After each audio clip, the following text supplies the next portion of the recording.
Hi there, very good morning indeed, and welcome to another edition of Voices on Win FM 98.9. Voices, of course, comes to you the very best wishes this morning of Rams Trading. Looking well dapper, stepping out tonight with Ramona and Sasha. Run to the fridge for me secret trick. 2 buckle of Magnum, now everything's set. You don't know, one girl can't manage me when me under me Magnum, all 2 or 3. Mickey a buckle to me granddaddy, cause later on tonight he might expect a lady. You want the energy for do the things that you do. Drop it the Magnum with the figure 10 2. Ladies, give you the vibe, it more with and all them on them. Yeah, that's strong extra lift. Magnum tonic wine, energy when you need it. Like us on Facebook, www.facebook.com/ramsupermarket. Follow us on Twitter, www.twitter.com/ramsupermarket. And subscribe to us on YouTube, www.youtube.com/ramsupermarket.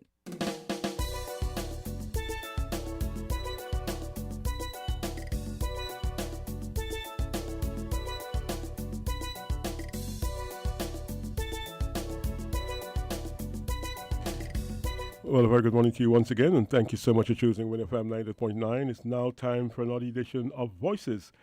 And today, we have a very special guest in the studios of Win FM 98.9. We have the ambassador from Taiwan, the Taiwanese ambassador to St. Kitts and Nevis, Ambassador Tom Lee, has agreed to be with us for some time on the program this morning. We asked him some specific questions, and he's agreed to provide those answers about COVID-19 and Taiwan's response to COVID-19. So we want to first of all welcome Ambassador Lee to the studios of Win FM 90.9. Ambassador, good morning to you. Good morning. Well, it is a pleasure to have you here, sir. And we want to get right to it. We want to ask you, tell us about the current situation pertaining to COVID-19 and your homeland. Sure. The outbreak of COVID-19 actually started in Wuhan City, China last year. And due to the lack of transparent information from China, today nobody knows exactly when and how the outbreak started. It's really a pity. Now the virus has spread rapidly all over the world. It's really scary to see how fast the number of confirmed cases increase every day. In my opinion, this enemy is invincible. We cannot see it, we cannot touch it. We don't know where the virus is or whether the person sitting next to us on the plane has virus. It's like we are fighting against an invisible enemy. That's why this battle is so difficult. Nonetheless, I'm glad to see here in St. Kitts and Nevis, you are doing very well. Just like St. Kitts and Nevis, Taiwan, we are also doing pretty well. We contain the virus. We register first COVID-19 case on January 21st, 2020. And the virus was confirmed to have spread to Taiwan from a Taiwanese woman who traveled back to Taiwan from the epicenter, Wuhan City, China. And today is July 23rd. From the first day we had the COVID-19 till today, 6 months later, according to the Taiwan Centers for Disease Control, Taiwan CDC, Taiwan in total has 455 confirmed cases with 7 deaths. And we don't have any local cases for about 100 days. Taken into Taiwan's geographical proximity to China, our number, if I can compare with our neighboring countries, such as the Philippines, Japan, South Korea, Philippines has over 70,000 cases, and Japan has over 26,000 cases. South Korea has over 13,000 cases, and we have only 455. So our number is really, really low. It's really amazing to see how we manage to keep the COVID-19 at bay. If you travel to Taiwan right now to have a look, things are quite normal, just like St. Kitts and Nevis here. People go to work, students go to schools, restaurants, shops, and hotels are open at the regular hours. There's no curfew and then there's no lockdown. Let me give you an example. You know, baseball is very popular in Taiwan. our professional baseball season started on April the 4th. The new baseball season for U.S. Major League actually begins today, July 23rd, 3 months later than Taiwan. And just last week, we had 10,000 fans at our baseball stadium to watch baseball, while La Liga, Premier League, and the other European football leagues still don't allow fans to go to stadium. So you can tell there's a big difference. In Taiwan, so far we have contained the virus pretty well. And of course, we're speaking of a country that has a population of over 23 million people. Now, how did you tackle this issue of COVID-19? Taiwan's success, I would say, is a combination of joint efforts by our medical professionals, government, private sector, and the society at large. There are several factors that attribute to our effective responses to the outbreak. I would like to mention some of the key ones. The first one is advanced preparation and the early response to COVID-19. You know, in 2003, there was a tragic outbreak of SARS, a severe acute respiratory syndrome in Taiwan. We had at that time 346 cases and 73 deaths. So we learned a big lesson. That's why this time, when we heard there was a non-communicable disease in China in January this year, we immediately took some advanced preparation measures, such as border control, preventing spread of COVID-19 from China to Taiwan. At the same time, we started the effective monitoring, testing, tracing, and investigation mechanisms. For example, our airports are all equipped with temperature monitors and other equipment. If we find a COVID-19 passenger at the airport, we immediately admit him into a hospital and start tracing those passengers sitting close to him on the plane, flight attendants, and put them into quarantine. If we fail to detect the virus at the airport, then the passenger enter into Taiwan, then we'll also add his immediate family members and those he has physical contact with into our tracing system.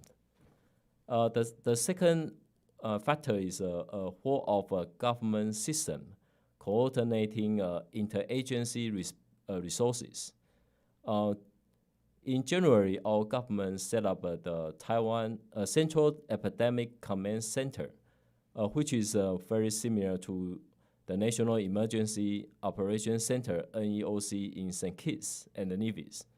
It coordinates interagency resources and deal with a wide range of epidemic control measures. Simply speaking, everything related to COVID goes directly to that command center. It's much easier and quicker for our government to coordinate and respond. The third one is a comprehensive national health insurance system. Taiwan's national health insurance system also plays a very important key role in our response to COVID-19. Our national health insurance systems, comprising information we gather over the past 20 years, has a very large database covering all the people living in Taiwan. And our government use a smart card of the system for the disease prevention measures. And for example, if a patient goes to see a doctor in Taiwan right now, through that card, the doctor can immediately see the travel history of the patient before seeing the patient physically. So the doctor will be alert to a possible COVID-19 case and prevent the community transmission. And the last factor I'm going to talk about is public-private partnerships. Before the outbreak, Taiwan, we also relied on import of masks from other countries. The main reason was it's not profitable for our companies to produce a mask in Taiwan due to our high labor cost. Our daily production at that time stood at only about 1.9 million. You know, we have 23 million people in Taiwan, so our daily production cannot meet the need of our people. In order to ensure the sufficient supply, and our government worked with private companies, we formed a so-called national face mask production team. In mid-April, our daily production capacity has reached 19 million. Today, we can not only be self-sufficient, but also export masks to other countries and help our allies such as St. Kitts and Nevis. In this regard, our embassy, we have donated 300,000 surgical masks and other medical supply to St. Kitts and Nevis. Generally speaking, all the above mentioned factors attribute to our effective responses to the virus. And thank you very much, Ambassador Tom Lee. We'll take a break now to hear from our partners, RAMS. We come back, we continue our conversation with the ambassador. We're going to ask him about the use of technology, some more examples. He spoke about a smart card in just a moment. Just a while back. When we come back, we'll ask him for some more details about the technology deployed in the battle against COVID-19. If you have one, hold it up and say, must the colors in my life. Refreshing and nice, and I drink that we like, but stand full of vibes. Living for the color, I know black and white. We do what we like, we live to enjoy life. Pour it up, different flavor. Load it up. If you have one, hold it up and say, must the colors in my life. Well, a very good morning to you once again. You're listening to WinFM 98.9, www.winnfm.com, and we are on Voices. We're pleased to have with us today Ambassador Tom Lee of the Taiwanese Embassy, and we're talking about Taiwan's response to COVID-19. Now, Taiwan, as you may know, has a population of over 23 million people. The main island is about 33,000 plus square miles. The economy is ranked as the 21st largest in the world. Perhaps I may have said it a little badly. It's ranked at number 21 in the world, so I do beg your pardon. Major contributions from steel, machinery, electronics, chemicals, manufacturing, and Taiwan is rated as a developed country, ranking 15th in GDP per capita. But let's get back to our substantial conversation today, COVID-19 and Taiwan. So, Ambassador, you were telling us just a bit early on, so can you continue telling us about the use of technology in the fight against COVID-19? Sure. Using technology to solve problems is not strange to us. Please allow me to give you an example. At the beginning of the outbreak, just like other people from other countries, all people in Taiwan were also panic-stricken. They all wanted to buy a mask. And as I just mentioned earlier, at that time, our daily production only about 1.9 million, and we have 23 millions. So it's very obvious we have a shortage. And that's why our government launched at that time a ration system. So every citizen can buy only 2 masks per week. And then you may ask me, how did our government know our citizens they buy only 2, not 3 or more? The key is the health insurance card, which I just mentioned earlier. When our people went to drugstores to buy a mask, they have to present that card. And the card is connected to our national health system. So through that card, our government can set a limit of 2. And then you may ask me, where to buy a mask? At that time, our government said people are allowed to go to only drugstore to buy. And then when we just made the announcement, a lot of people, they went to the drugstore and queue. And sometimes, the line was pretty long. So later on, the government worked with our private private sector, and we develop a app. And through that app, our people could easily find which drugstore on the map still had a mask and how many left. So they didn't have to waste their time to wait in line. And in addition, we also established an electronic system for entry the quarantine, which allows passengers with a local mobile phone number to fill in health information via the mobile phone. So passengers at the airport, they simply scan the QR code and fill in the information, and then a health declaration pass will be sent to them via a text message. And the pass is also connected to our community care support management system, which allows our government to provide care services and medical assistance. And of course, for those people undergoing the home quarantine or isolation, you have to prevent them from leaving where they are in order to avoid community transmission. That's why our government work with telecom operators to allow the GPS tracking of their locations. So if they live where they are supposed to be, immediately the government can know, and the police will go there. And quarantine offenders, they are subject to fines and the mandatory placement according to our law, because we want to prevent the transmission. Generally speaking, Taiwan, we have been widely praised in our approach to utilize technology, big data, and approved science to contain the COVID-19. Thank you, Ambassador Lee. Now to the question of lessons learned and lessons shared. You would have learned something from this. You spoke about SARS back in 2003. You're speaking now about COVID-19. It's still very much a reality. And lessons, of course, will continue to be learned, if you like. But for those that you've learned already, tell us a bit about those lessons and the lessons that you shared. Like what I just mentioned before, the outbreak of SARS did give us a big lesson. That's why this time we responded quickly. And also we are very willing to share our experience, not only with our allies such as St. Kitts and Nevis, but also with people over the world.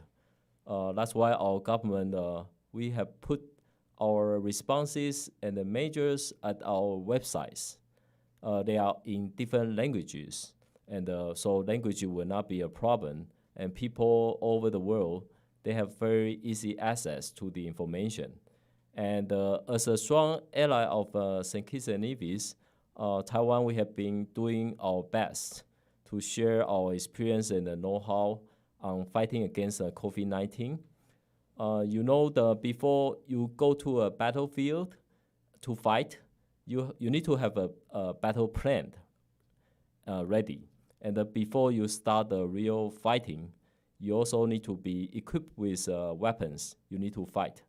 So in terms of the battle plan, before St. Kitts and Nevis registered the very first case, I guess it's around March this year, our embassy, we had our experts in Taiwan to help review the St. Kitts and Nevis COVID-19 preparation plans.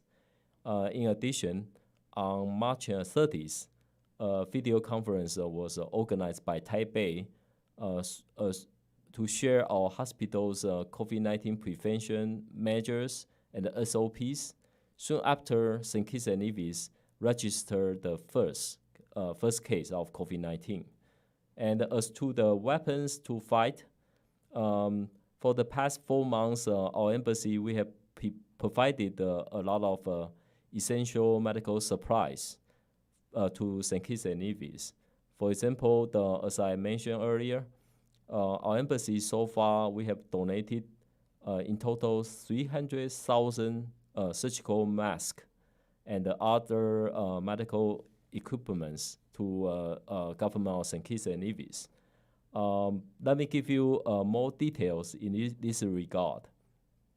When St. Kitts and Nevis fought against the first wave, our embassy donated 100,000 masks.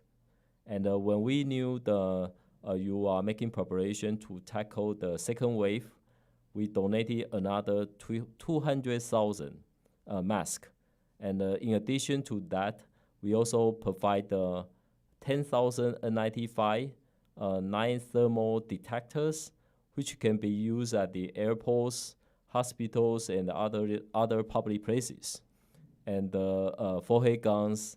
And the most important, we also donated 2 testing machines and related testing kits. So you are equipped with some testing capacities. And I'm happy to take this opportunity to make an announcement. Our embassy, we just received 4 ventilators and 3,000 rapid test kits from Taiwan. And we will soon donate them, so St. Kitts and Nevis will be better prepared once you open your borders. And at these challenging times, our friends in St. Kitts and Nevis can be rest assured Taiwan will continue to stand with St. Kitts and Nevis in the fight against COVID-19. Thank you very much, Ambassador Tom Lee. Of course, at that particular ceremony, we heard the Foreign Minister, Mr. Mark Brantley, describe Taiwan as the best friend of St. Kitts and Nevis. High praise indeed. Let's hear from our partner. Mustn't forget the bop. I see you like bop too. If I'm cleaning the garage, I need bop. One bop for the home and one for the office. Bop insecticide, preferred for its proven performance. Bop's fast-acting, long-lasting. Bop stops both flying and crawling insects. Get serious. Get Bop. Like us on Facebook, www.facebook.com/ramsupermarket. Follow us on Twitter, www.twitter.com/ramsupermarket. And subscribe to us on YouTube, www.youtube.com/ramsupermarket. You tune in, FM is 90.9, and of course this program comes to you to provide best wishes of Rams Group of Companies. Rams, the good food people, and of course Rams always there for you.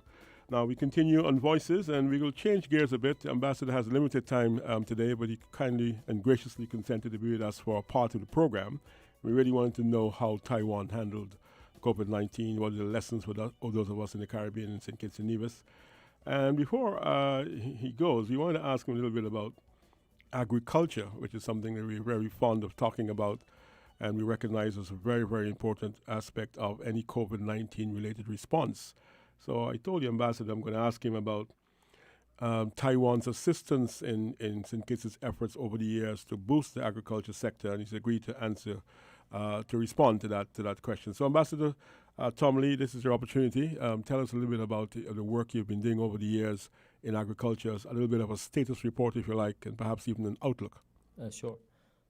Actually, we do have a lot of projects in St. Kitts and Nevis, almost covering all the important areas. And actually, there are 2 projects I would like to talk about today. The first one, of course, is about agriculture. And you know that we have a technical mission here. They are actually dispatched to St. Kitts and Nevis in 1981, even 2 years earlier than your independence. And we know now the COVID-19 is threatening the world economy and agriculture by disrupting the supply and the demand chains. And when this world right now is upside down, and the food security has become a very important issue. And actually, this morning, I just donated some vegetable seeds on behalf of the Taiwan government to the Ministry of Agriculture for farmers to expand their production. So the goal of food security can be reached earlier. And I also want to take this opportunity to encourage our friends in St. Kitts and Nevis to use their backyards to grow vegetables. Imagine if more and more people are willing to do so, and the dependence on imported food in this country will be greatly reduced. And you know you know what you grow, so you know your vegetables are organic, without the pesticide and the chemical. So you eat what you grow, and you will become healthier too. And in this regard, our technical mission, they have made 2 video clips to teach our friends in St. Kitts and Nevis how to grow the vegetables and the sweet potatoes in their backyards. And our embassy has posted them on our website. So our friends in St. Kitts and Nevis are most welcome to learn from the videos and start farming. And the second one I would like to talk about is about health. And we all know the major causes of death in St. Kitts and Nevis are chronic diseases. And as a true friend and a strong ally, and Taiwan, we care about our friends' health, and also we want to help our friends improve their health and stay healthy. That's why 4 years ago, our embassy initiated a project. We worked with the Ministry of Health to launch a project in this regard. And that project just ended about 3 months ago. And 2 months ago, our embassy just signed a new implementation arrangement with the Ministry of Health to start a new project. The objective of this new project is to help the government strengthen its prevention and control systems for chronic diseases. So our embassy will continue to work with Ministry of Health to implement this project. All right, Ambassador, I want to thank you very much for being with us today and, of course, taking some time out of your very busy schedule to be with us. We look forward to further dialogue with you and on the efforts of Taiwan and COVID-19 and, of course, the work you've been doing in St. Kitts and Nevis. We want to wish you and your team all the very best, and thank you for being here this morning. Thank you very much for inviting me. Well, there you had it, our interview with Ambassador Tom Lee of the Taiwanese embassy, represented Taiwan's government on St. Kitts and Nevis, and we heard about COVID-19 response from the people of Taiwan, lessons to be learned for those of us in the Caribbean, and of course, a snapshot of what's happening in agriculture and health. Stay tuned. We have lots more coming your way for the rest of the program, and of course, we will bring you information as we gather. We've heard there was a little tremor this morning, a little earth shaking in some places. Some people were fast asleep and didn't know anything about it until they got up. And there's some videos about a bus terminal issue. We'll be tackling some of those issues later on in the program. But you're tuned to Win FM. It's 90.9, and it's Voices. That's here now from Rams, the Good Food People.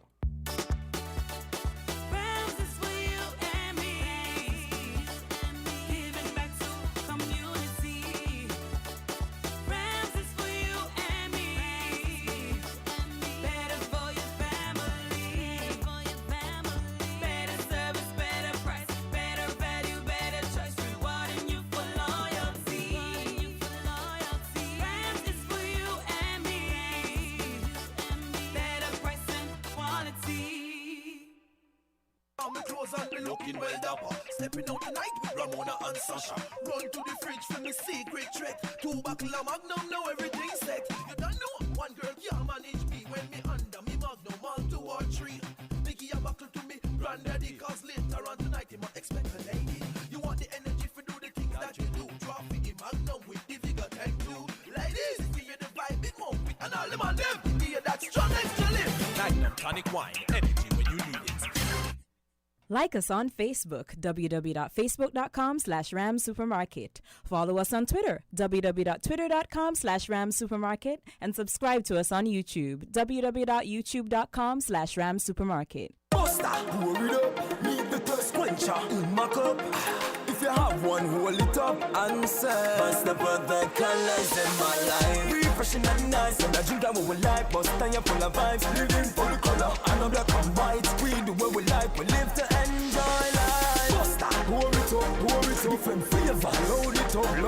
If you have one, hold it up and say, bust the colors in my life.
very good morning once again, and I do apologize for that long theme that you're listening to. I just stepped off of the board for a minute to see off the ambassador of the Republic of China and Taiwan. And so we're back now, and for the rest of the program, we'll take your calls, hear what's on your mind. And a very good morning. You're live and on the air. Hey, good morning, Mr. Bacchus. Hey, Miss Henry, how are you doing this morning? I know you're giving God thanks for just a little shaking this morning. What time? It's about 5:30, I'm told. I was fast asleep myself. I didn't know anything about it. Up?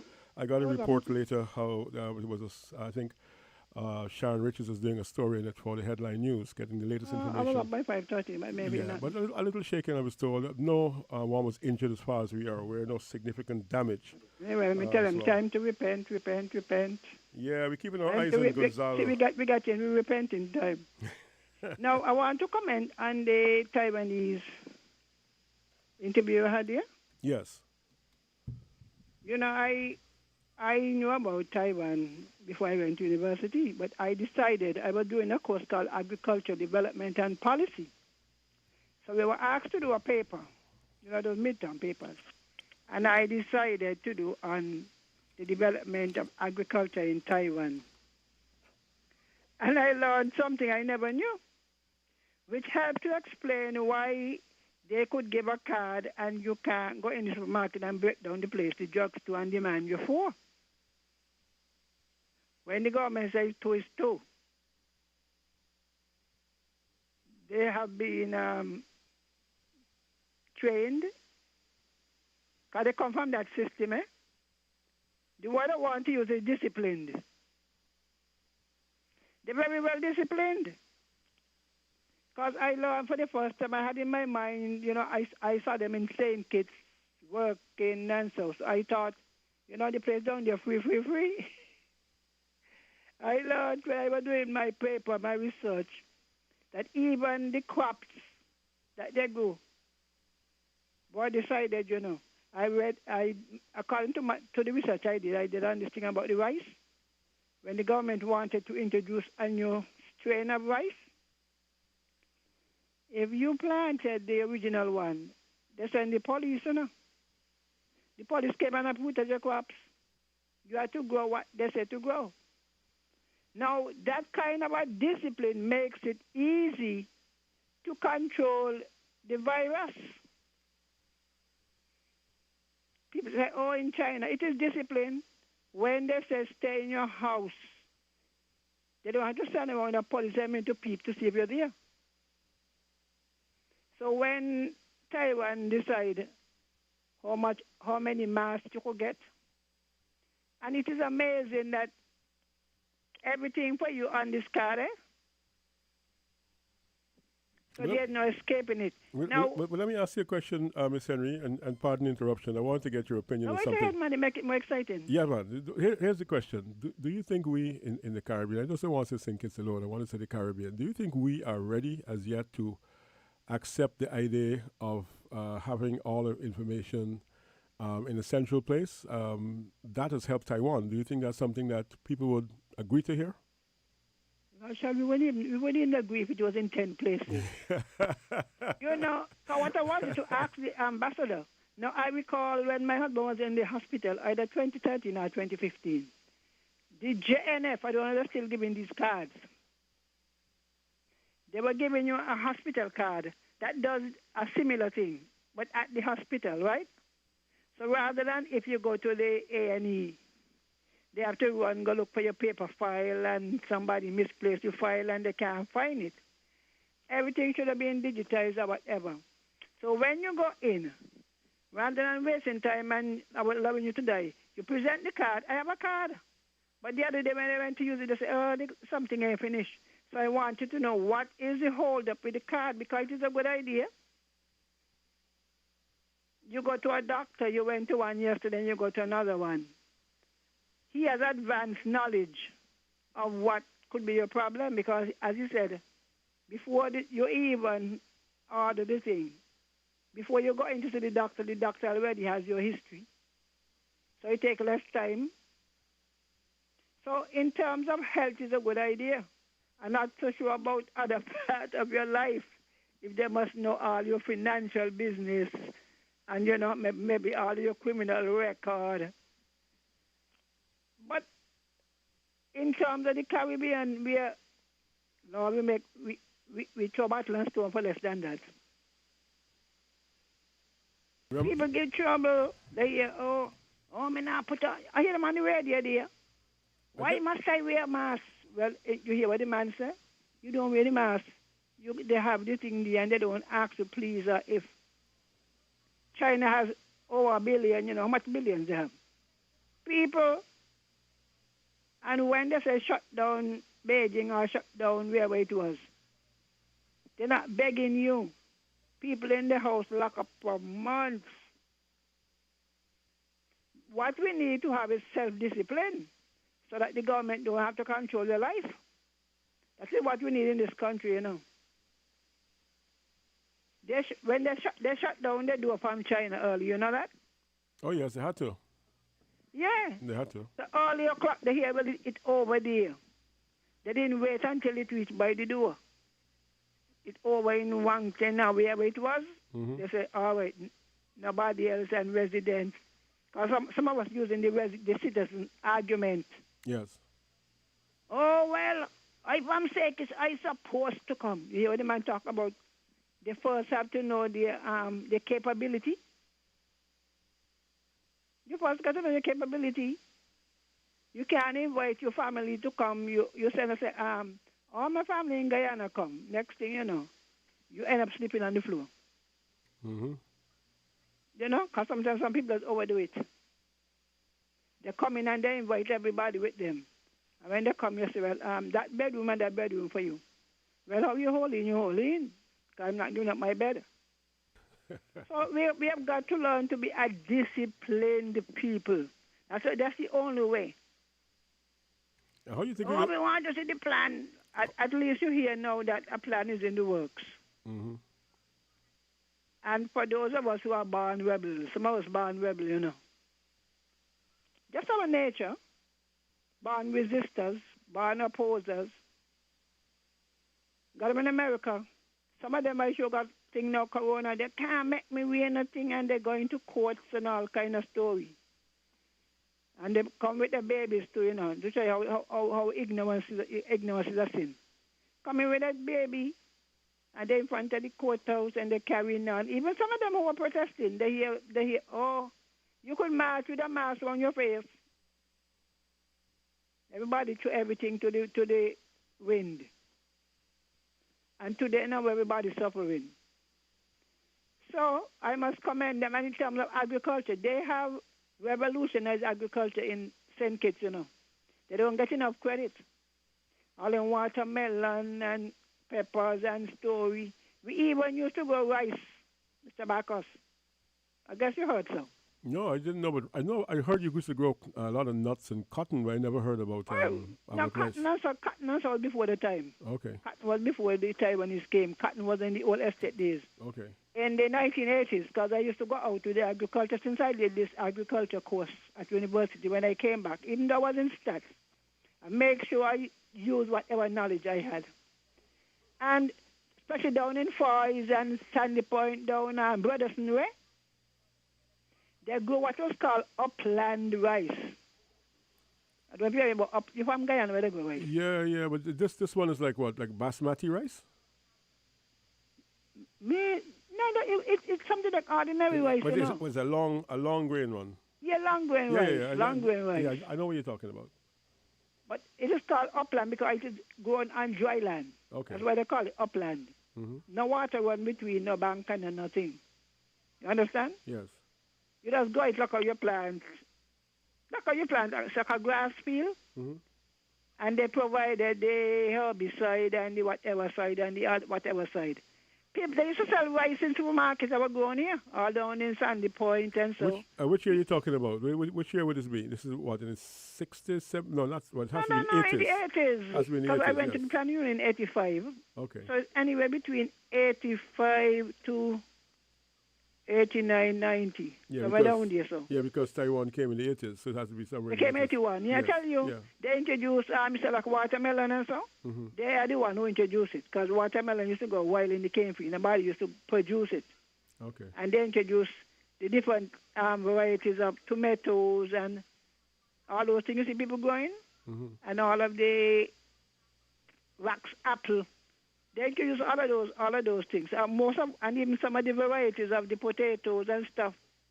Because unknown to some people, Taiwan is an agricultural land. Do you know that? Yeah, well, they do a lot of things. I mean, it's an agricultural land. It's a very, very developed country. Well, yes, they move into the people in the city. Yes. But actually, once you go to the city, Taiwan is an agricultural land. I understand what you're saying. Once you go to the city. I remember the work they did with the Eco Park as well. A couple of years ago. Taiwan is an agricultural land. Yes. So the ordinary people work in agriculture. So the rice now, it used to go up good. And what happened, the older folks, the younger ones, and they start to complain. The rice is low. Right? So you got to bend down. Yes. And, well, the Taiwanese was even showing them they could use short stools. To do the weeding, because you have to weed between the grass. The rice is grass, eh? For hold on, rice grow on grass. But they're low. So our people decided to back breaking. They brought in the machine to thresh the rice and all of that, I show the machine they must sit down for eyes are rotten down. That the only reason they did not continue to go is that they said our people said it took too much labor, too much time and energy, and it was too back breaking. Mind when they could have sit down on a stool, just like how you see them in the books. I figure they feel the Taiwanese are short people, so the bending down would be less strenuous. And all of that went to waste. They brought in all kind of drying machine, all kind of agriculture things, down in the same Far East area. The younger people say they prefer, you see, how they go in, they want cash crops. Anything that go 3 months, tomato, pepper, that is what they want to do. Now, those can't sustain you in any drought or anything. They can't sustain the body. So we gave up. And I must commend them for continuing, for pushing a lot of the fruits. So I must commend the Taiwanese. But as I say, a lot of what happened there can't happen here. We are very indisciplined, and it is encouraged by our political system. People oppose, all parties do it, Once they're in opposition, they oppose good, bad, and indifferent. There is no discernment. So whether something good or bad, it is opposed because it is not my idea. So I want to thank them for what they've done. Some people think it's not enough. But we were under colonial powers and asked, what did we get?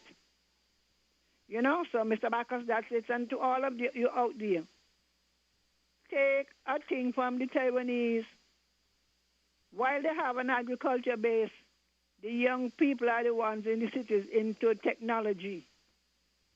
A lot of you out there balling. You're home now. Try and get some IT skills. The young people out of school. Get some skills. Because it's these same children who come from the agricultural villages. They are the ones in the city. And everybody, they don't allow everybody to run to the city either. They know where you are. You hear people talking about, somebody on the station this morning said that somebody said, when they put the tracking thing on the phone, they leave the phone home and they go about the business. Now, what you think about, you see, lack of discipline? So maybe you might have to think about tagging people. Look how they put on ankle chain. Yes. You come in and you want to go in your house, we ankle chain you. Because it don't make sense. How you going to decide, they could always put it on my phone. All I have to do is leave the phone home. So when the phone saying you're there, you're in Ram shopping, and Bahamas, as you see, Bahamas have given it a lot of penalties. This thing is no joke. This thing is no joke. So I wish the Taiwanese well. And I wish Dr. Harris well because he knows, which is the correct one, he knows that our people are very rebellious. So he will have to try and find another way around some of the Taiwanese recommendations. And I wish all of us well. I am in the age, me and you, You and I, Yes. Taiwanese love, the corona love old people. Love old people in short. Well, it's changing. Even the ventilators, they say when you go in and they say, Mr. Marcus, what is your age? 100. Well, no ventilator for you. You wait, you're going to mess up the ventilator. Yep. Mrs. Henry, when you're out on the radio, where you got to go. You understand? Yeah, man, you had your time. Our younger people must take it serious. They won't go to back the dance, they won't go to fete, and they ain't putting on, and they're saying it, they ain't hiding it. Nobody could make me put on a mask, and nothing, they can't tell how much I have to sit down by the bar, and we do what we want to do, nobody rule us. Ask the Taiwanese if they could do it. Ask him. You hear, he say, cat, everywhere you turn, they know where you are. Everywhere you turn. So they don't even have to get your video. They have you covered. So anyway, good morning to everybody. Yes, good morning to my brother, Abba, in the hospital. Good morning and happy advance I use in the station, Yeah, go ahead. Go ahead, man. I said in advance, birthday greeting to Judah Farai. Tomorrow is his birthday. That's my nephew, Dexter Henry. That's the Rasta man with the good food on the highway. And Saturday is my granddaughter, Paula. Now she can kill me. Paula Henry's birthday is on Saturday. Enjoy the rest of the day. All right. Thank you very much, Mrs. Henry. All right. So we've had Ambassador Tom Lee on the program today talking about how Taiwan is confronting COVID-19. And we just have the news coming up in a bit. Well, there's a lot to be learned from Taiwan. Taiwan also, in terms of agriculture, has a system called the Taiwan Agricultural Traceability System, in which consumers can get information about producers, contact info, photos, as well as origins and overviews of the products they buy. All they do is scan a QR code, and the information is there.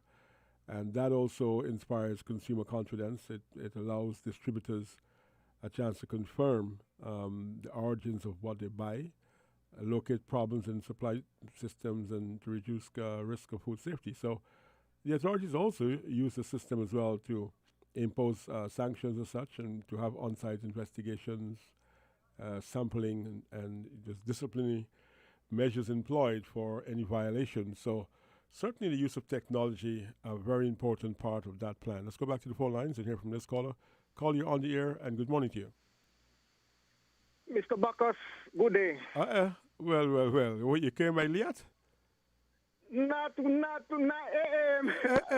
Me don't say good morning to your listeners as yet because they come for you this morning, Mr. Bacchus. Mr. Bacchus, you know how much time it try for getting things to the program. Let me tell you. On Saturday, you and Mr. Abel and the Observer writer. They can't get in. Like when you go touch your phone line, next thing you ring out and so forth and so. Mr. Bacchus, yesterday, me try for getting, me try for getting in the morning, but me try for getting after jam down calling. What number you calling? Me try for getting before Mr. Politics and them, eh? What number you calling? What the number you calling? Here. This number here? The same number, 6664. 466 rather. Oh, it's right? 466 you're calling. Okay. 098. Yeah, because me can't get in for the digital number at all. Every time me pick up the one answering machine just. Are you try 662 as well? Because sometimes that 466 could be busy. Sometimes you get in for 662. Sometime. Okay. You get me? Yeah, man. So for right now, this is the most favorite number for me. All right. Well, I do apologize for the trouble, man. So what's on your mind? Listen, what's on my mind? Remember, me got me the report. 5 years of report for you, but me not gonna take that long. Let me say morning to all your listeners now, touching my sister up in Connecticut and everybody else. Mr. Bacchus, amazing. Remember me tell you a little early on the program that prophecies are fulfilled, and I will just miss it because are we not in line and in tune, and historians and professors and so then change up the words, and because they change up words, people focus too much. What's the title for me, Mr. Bacchus, right? People focus. Well, my brother, I have to interrupt you, but you have to call me back. I'm going to look out for your call just after we come back from the headline news. Call me back so I can give you enough time because I want to hear about these prophecies you're talking about. I wonder where you've been because you've been missing. So I don't know if you went living in the hilltop and by the volcano, and then you get all kind of vision and thing. No blame me and me. So I hope you have not been up there by the volcano, having the lava, ash and all kind of thing up there and come back with vision, I hope that's not what's going on, Now we get one other case, so I forgot to tell you about this last case that we get. All right, good. So call me back as soon as we come back, and we want to hear from you. No all problem. Right? Yeah, man. Thank you very much. All right, that's Mr. Montserrat calling there from the Emerald Isle. And, of course, we look forward to hearing from him when he come back. He's going to tell us about his prophecies to be fulfilled. All happening right here on Voices. But now we make way for the headline news. You found the sound. 98.9. Win FM.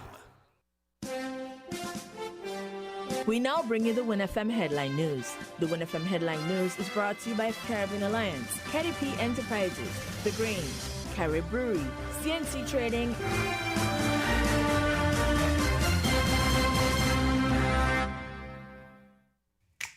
Maybe it's the way the brilliant gold liquid reflects our sunshine, or how the bright blue of its label mirrors the clear Caribbean skies overhead. Maybe it's the fresh, crisp taste of this beastly cold beer on a scorching hot day. Maybe it's even the way it brings us all together. But one thing is for sure, Carib is very much a part of who we are wherever we're from in the Caribbean. Carib. It's the way we play. Drink responsibly. Did you know that the Grange Healthcare Facility is the first purpose-built non-governmental healthcare organization on St. Kitts, offering 24-hour nursing, therapeutic, and residential care for older adults? It's situated at Otley, 7 miles east of Vastair in beautifully landscaped surroundings. The Grange has a team of highly trained professionals and provides care that's rated as being comparable with UK and North American standards. The Grange offers varied accommodation to suit your individual needs, and our all-inclusive packages make the cost of care per hour the most competitive on the island. Services include convalescent care for all ages, daycare facilities for older adults, rehabilitation services, and training and continuing education for healthcare providers. For more information, call 466-5525 or 465-8020, fax 466-8221, or email thegrangehealth@gmail.com, or visit our website at www.grangehealthcarefacility.com. Protect your lifestyle with Caribbean Alliance Insurance.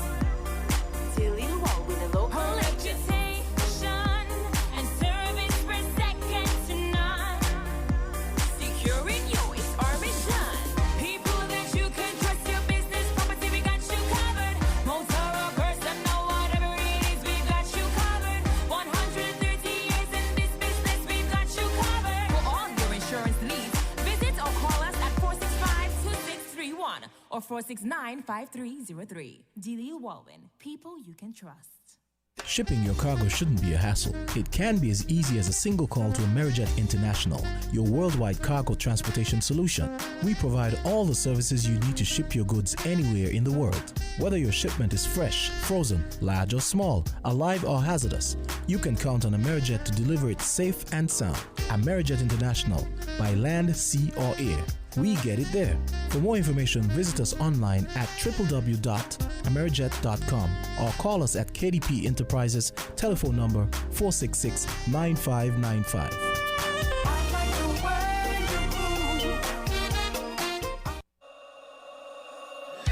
Without limits, happy and free. The skin you're in with no apology. The one to seize the day. Grab an LLB.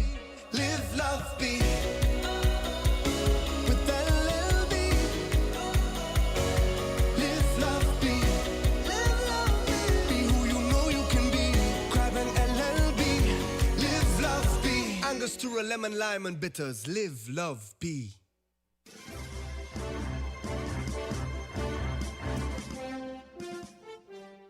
A 2.7 magnitude earthquake jolted residents early this morning at 5:36 a.m.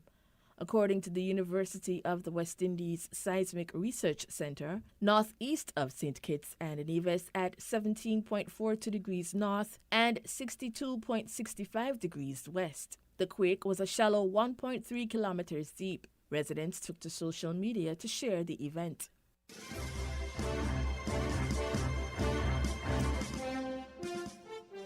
A hurricane watch is in effect for Barbados and St. Vincent and the Grenadines, with hurricane conditions possible within the area by Saturday afternoon. At 11 a.m., Tropical Storm Gonzalo was located about 885 miles east of the southern Windward Islands, moving at 14 miles per hour. Maximum sustained winds are at 65 miles per hour with higher gusts. The storm will continue its westward motion at a faster forward speed and turn west-northwest. Prime Minister of Barbados, Mia Mottley, in an address to the nation, said that the relevant authorities had meetings and would continue to meet to ensure that all measures were in place. She also asked citizens to be prepared. In every house, we know what? Be prepared rather than be sorry. And I ask you, therefore, without panic, to be able to ensure that you are ready for this storm, because no storm is a good storm.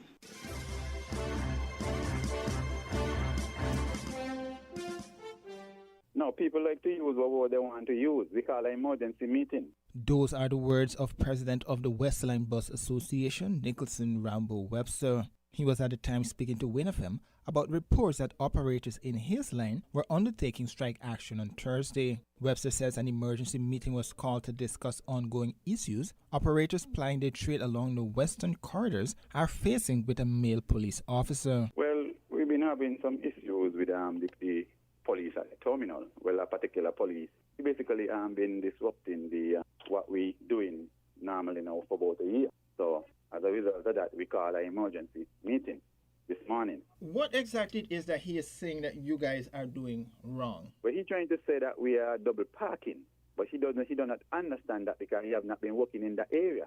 But that is how we've been running the operation. But he's trying to say we are double parking. But the operation has been going smoothly. If he had come and asked a question and used his question, he would understand what is happening.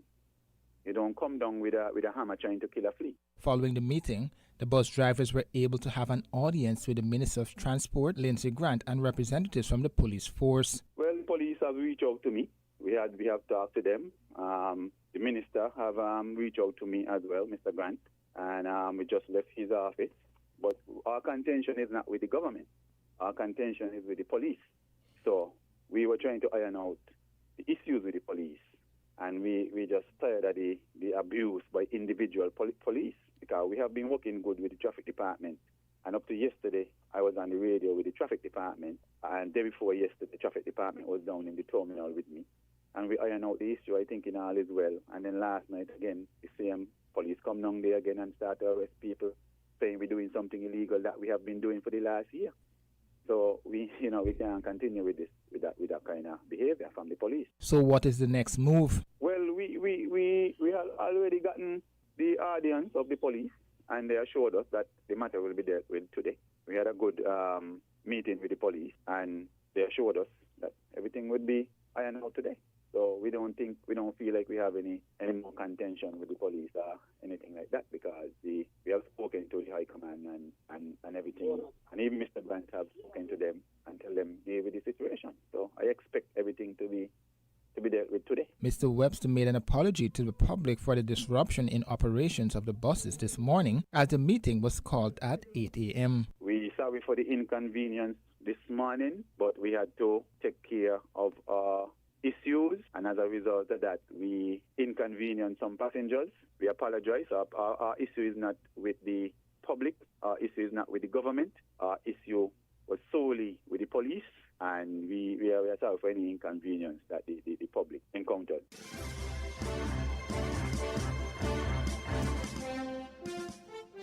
Efforts are currently underway to alleviate the water woes currently facing people living in the Keon area. Citizens and residents in that location are complaining of the lack of consistent potable water flowing through their taps over the last several months. The woes began late in 2019 but was exemplified back in April when the Federation was placed under the COVID-19 lockdown. Acting Water Services Manager Charles Paris announced that there would be a period of rationing for residents of the area. Minister of Water Sean Richards tells WinFM it is a matter that is being dealt with feverishly. Yes, there are water issues in Kayan. These are ongoing issues. However, the ministry is fully cognizant of such, and we are making every effort to have those particular issues solved. They are not going to be solved overnight. Already we have proposals before us which we are looking at in terms of ensuring that that particular issue in Kayan received some sort of permanent solution. Water conservation is being urged by the minister. What we continue to say to persons that as you enter the dry season, we would want persons to be even more careful in terms of the conservation of water.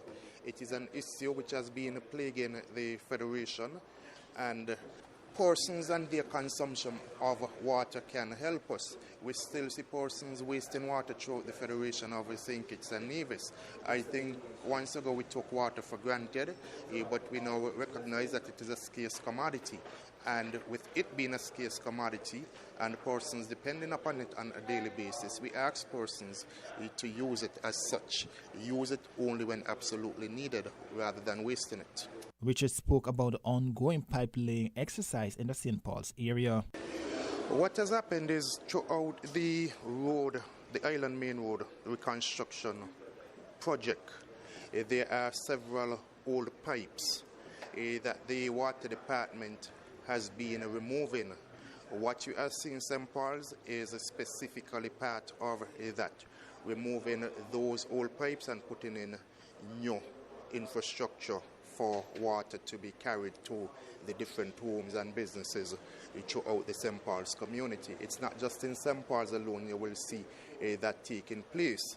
One would recognize, for example, that in Sandy Point, the road construction company Surrey Paving has moved to the New Guinea area.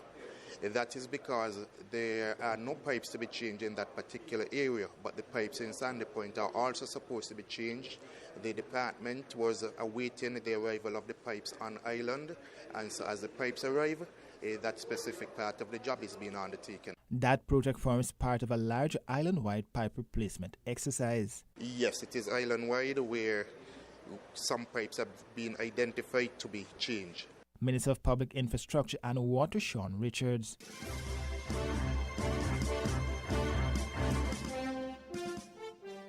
The reopening of sporting activities in the Federation is being welcomed by the various sports associations, and the president of the St. Kitts Nevis Tennis Association, Watkins Shiverton, is sharing his views. While speaking on WinFM's Voices program recently, the president welcomed the move, which will provide physical activities for the young people and athletes who were on lockdown for the last several months.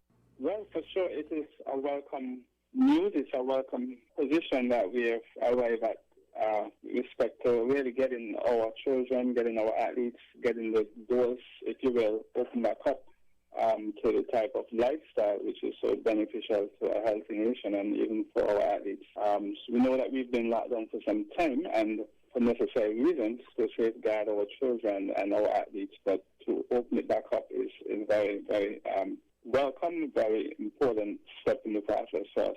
Like many territories across the region, the government in St. Kitts and Nevis put a lid on all sports and outdoor activities as a move to prevent the spread of the COVID-19 virus. Junior and senior athletes were all affected by the shutdown and the lack of competitions. But Mr. Shiverton tells Win that the lockdowns had mixed impact on the sport of tennis in St. Kitts and Nevis. Well, negative impacts and to some extent some positives.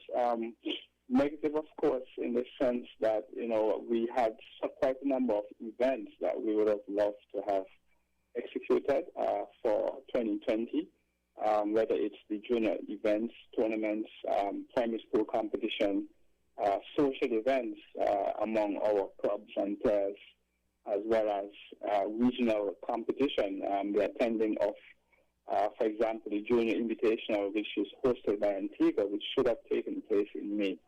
And quite a number of our athletes who are the 12s and 10s would have benefited from that type of exposure, as well as the experience that they would gain, and even to build on their successes that they had last year. And in addition to that, from an economic perspective, with us not being able to host events, obviously means not being able to generate any income from these events. So these are just some of the areas that we have seen negatively. For our athletes directly, of course, not being able to play, you put on the weights here and there, and you're not able to engage as you were before, whether it's interacting with your players or coaches or even your peers.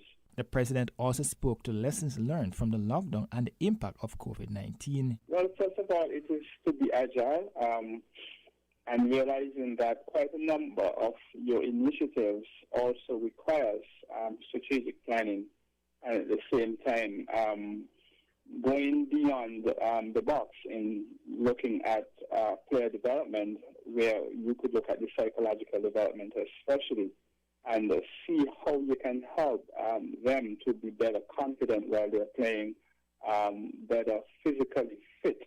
So it gives us a chance to even look at areas that you could improve the fitness level of our athletes so that they could endure, and also their psychological levels, that they're able to withstand critical thinking, making choices, and so on. From an organization perspective, seeing that we needed to be a little more engaging, because normally you wait till the children or even the athletes arrive, and sometimes that as far as your interaction with them goes. President of the St. Kitts Nevis Tennis Association, Watkins Cheverton.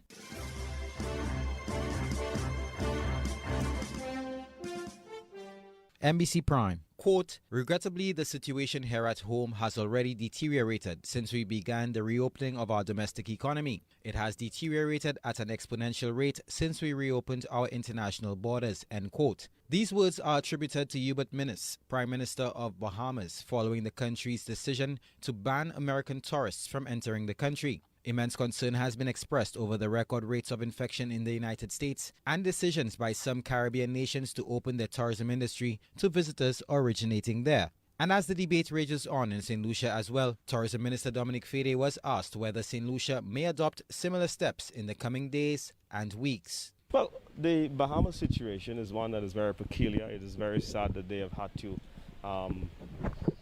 end or to suspend their reopening of their tourism industry. And what we want to make sure is that we don't have to go through that, which is why when people indicated that we need to open the economy, get rid of the protocols, that the government of St. Lucia stood very, very strong to ensure that those protocols were stringent, robust, and that at every step of the way we prioritize the health and safety of the St. Lucian people. And so we ensured that that happened at every step of the way, and we were very resolute about those protocols. The Bahamas has reported 49 new COVID-19 cases since opening its borders to foreign travelers on July 1st, the country's Prime Minister said. That amounts to nearly a third of the total infections detected in the country since the pandemic began. Most of the new cases have been found on the island of Grand Bahama, a popular resort destination. Minnis says there was a risk of the Bahamas hospitals becoming overrun and that it was time for decisive action. Now, reports coming out of Antigua indicate concerns over visitors from the United States presenting fraudulent negative COVID-19 test results upon entering the country. You do have evidence of that? Not in St. Lucia, but that's what's been happening well, in Antigua. well, I have no evidence of people coming with false PCR certificates in St. Lucia.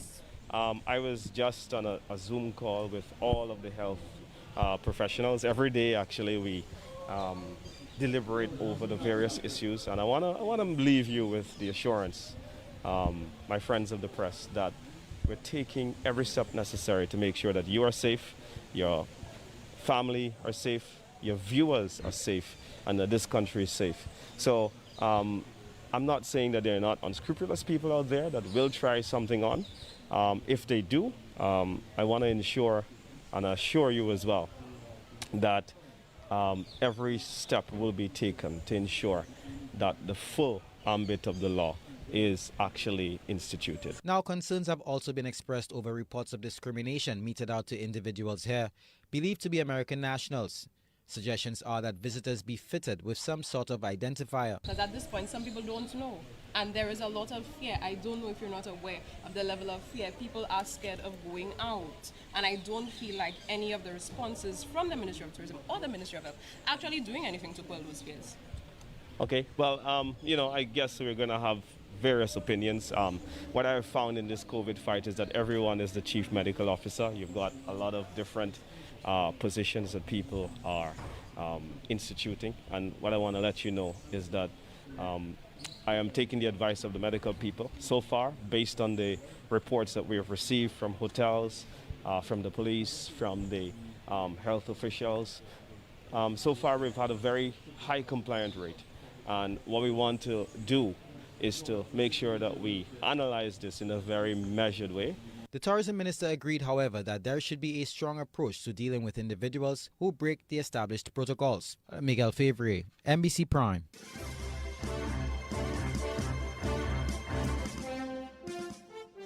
This is Al Jazeera. Thank you for joining us. 5 West African heads of state are meeting in Mali today to try to resolve its deepening political crisis. 6 weeks of mass protests have demanded the resignation of President Ibrahim Boubacar Keïta. At least 14 people have been killed in recent days. The M5 opposition movement activist leads the protests, accusing the president of corruption, mishandling the economy and failing to improve security. They rejected a unity government proposed from the regional organization ECOWAS. Now, instability in Mali has helped rebel groups linked to Al-Qaeda and ISIL gain strength, using Mali as a launchpad for attacks in neighboring nations. Let's speak to Al Jazeera's Nicholas Hack, who's following the story from Senegal. He joins us live on the News Hour. So, Nick, regional efforts stepping up to try and resolve this crisis in Mali. Tell us first about who's in Bamako today, and can they achieve a breakthrough in this crisis? Well, amongst those that are attending this meeting is President Buhari from Nigeria. We have the President of Ivory Coast, Macky Sall from Senegal, the President of Niger, a neighboring country that has been, where there's been lots of attacks from armed groups coming from Mali into Niger. There's also the President of Ghana. We haven't seen such a high-level delegation coming out to West African countries since Yahya Jammeh refused to concede defeat during the presidential election of 2016 in Gambia. So that shows the seriousness of this delegation. Now, as they gathered at the hotel in Bamako to hold discussions with President Ibrahim Boubacar Keïta, there were a group of supporters of Keïta that were outside the hotel, and they were drowned out by a crowd of protesters, many of them women, chanting "Mali needs peace," setting the tone of this mediation efforts. Because in the last year, and since Keïta has come to power, there's been an uptick of violence, especially in 2020 this year, where armed groups such as Jamaat Nusratul Islam wal Muslimin, an Al-Qaeda affiliate, and the Islamic State in the Greater Sahara have really launched several attacks away from the north and the center towards the borders of Burkina Faso, really affecting the region as a whole. So peace in Mali will be one of the issues discussed during this mediation effort. And on the table is the discussion, as per the ECOWAS recommendation, of a government of national unity and the future of the Prime Minister, Boubou Cissé. Fully? A lot at stake, Nick, not just for Mali, but for the region as a whole, because what happens in Mali has, of course, repercussions on the other countries in the region. And France is also present in this region. The French have some 4,000 troops in Mali. What role is France playing in this crisis? Well, France, for the moment, is supporting the ECOWAS mediation efforts. And remember, ECOWAS is not recommending that Ibrahim Boubacar Keïta steps down from office. Goodluck Jonathan reminded the press on Sunday that if Keïta was removed from office, that would be unconstitutional. And so the ECOWAS would not agree to that. What they want to see is a stable Mali, because contingent to the stability of Mali is the stability of the region. For President Emmanuel Macron, he's mentioned this in a meeting in Pau, that the security of the borders of the European Union starts with the stability in Mali. Remember, there's not just the French troops there. From this month, there's also European troops presence in the north of Mali trying to bring stability in that region. And despite their presence and the presence of 14,000 UN peacekeeping troops, this situation is just deteriorating. Millions of people fleeing the north and the center of the country. And so, and half of that population dependent on humanitarian aid. And what really angers the protesters is the power and the government being absent in the north and the center of the country, seemingly doing little to bring back peace to this region and to the country. Last week we saw on social media videos of the son of the Prime Minister, who's also an elected MP, Karim Keita, holidaying, vacationing in a yacht in Spain, whilst half of the population here in Mali are really dependent on aid. And so that has really built up the anger towards Ibrahim Keita's way of governing. Remember, some of the demonstrators, or some of the leaders of this demonstration are former allies of Keita. There's a former Minister of Communication, there's a former Minister of Infrastructure that have now joined the protest movement. That in the absence of Soumaïla Cissé, who is the opposition figure of Mali, well, it's Mahmoud Dicko, the influential imam that has stepped in, that has become the figure of the opposition. And although he has no political ambition, he has a moral clout over Mali. And so what he says is of importance. He doesn't say that Keita should step down, but there should be a change in the way Mali is governed. Folly? Thank you very much, Nicholas Hack, live there in Dakar. And we'll, of course, continue to follow the mediation efforts in Mali with you, Nick Hack in Dakar.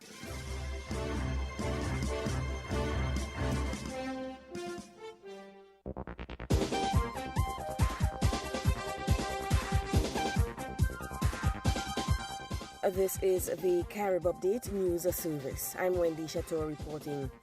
Tropical storm Gonzalo strengthening as Barbados is put under hurricane watch.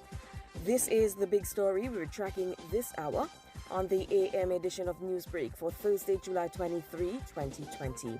Details of this and more straight ahead. Now for the details. Tropical storm Gonzalo is this morning looking more organized and poised to become a hurricane during Thursday.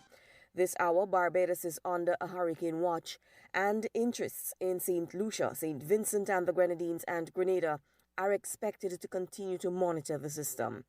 Gonzalo is expected to peak at a Category 1. At 5 a.m. Thursday, Gonzalo had sustained winds of 65 miles per hour and was about 970 miles east of the southern Windward Islands. Right now, Gonzalo is expected to pass just south of Barbados early Saturday and then get near to St. Vincent and the Grenadines later that day. But St. Lucia and Grenada remain in the cone of uncertainty. In Grenada, disaster management officials are taking no chances. Senator Winston Galway says officials there are taking the necessary precautions. So as it is right now, yes, I am confident that we are at a place where we will be able to respond adequately. From a central government point of view, we have made available resources that will put us at a place where we can guarantee a level of protection for people. So I'm extremely happy that we will be able to respond should Gonzalo affect us later on Saturday. Grenadian Senator Winston Galway. Barbados Prime Minister Mia Mottley has trimmed her large cabinet by 3, axing 5 and calling up a young senator and a former backbencher to join the administration. Mottley announced the removal of Minister of Information, Broadcasting and Public Affairs, Senator Lucille Moore, and Home Affairs Minister Edmund Hinkson. Long-standing party colleague George Payne was also one of those relieved of ministerial portfolios. He was the Minister of Housing. Trevor Prescott, who held the portfolio of Minister of the Environment, and Neil Rowe, a parliamentary secretary in the Ministry of People Empowerment, are the others who got the axe. Some ministers were also shifted around, the most significant being that of Kerry Simmons, who is no longer the Minister of Tourism. he has been sent to the Ministry of Energy. Senator Lisa Cummins, who has been added to the cabinet for the first time to become the Minister of Tourism. She was up to now the chairman of the Barbados Port Incorporated. Sandals Resorts has reached an agreement to open a resort in St. Vincent and the Grenadines. The deal was signed in St. Vincent late Wednesday. There has been speculation since 2017 that Sandals Resorts International was looking to set up shop in St. Vincent and the Grenadines. The speculation was spurred after images emerged showing an apparent meeting between Sandals officials, including Chairman Gordon Butch Stewart and representatives of the St. Vincent government led by Gonzales. This is Newsbreak from the Carib Update News Service. In more news, the Jamaica Hotel and Tourist Association, JHTA, says it will not be advocating for the closure of Jamaica's borders to travelers from the United States. Instead, the tourism stakeholder group has called on the ramping up of mitigation measures as it relates to testing for COVID-19. The hoteliers have drawn a red line, distancing themselves from the posture of the Bahamian government, which will ban flights from the U.S. effective midnight Wednesday. JHTA President Omar Robinson made the disclosure while responding to questions during his address at an online press briefing on Tuesday morning in Kingston. Robinson, who noted that 70% of visitors to Jamaica come from the United States and that as many as 24 flights arrive in Montego Bay and Kingston daily, has backed the pre-testing regime imposed on travelers. The Trump administration offered a $5 million reward Tuesday for information leading to the arrest of the head of Venezuela's high court, accusing the judge of taking bribes. U.S. Secretary of State Mike Pompeo said Supreme Tribunal of Justice President Miguel Moreno, a close political ally of Socialist President Nicolas Maduro, actively participated in transnational organized crime. Moreno has allegedly received bribes in over 20 criminal and civil court cases, Pompeo said. Moreno quickly rejected the reward, saying it was based on lies aimed at undermining him and will only strengthen his autonomy and independence as the head of Venezuela's High Court. These are some of the top stories from around the Caribbean this hour. This has been Newsbreak from the Carib Update News Service, the Caribbean's newsroom. Reporting this hour, I am Wendy Chateau.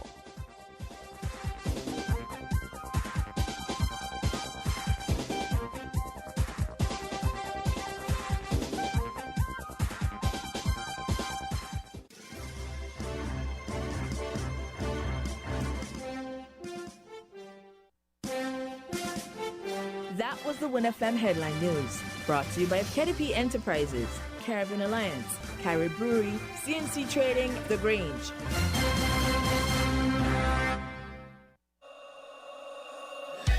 Without limits, happy and free. The skin you're in with no apology.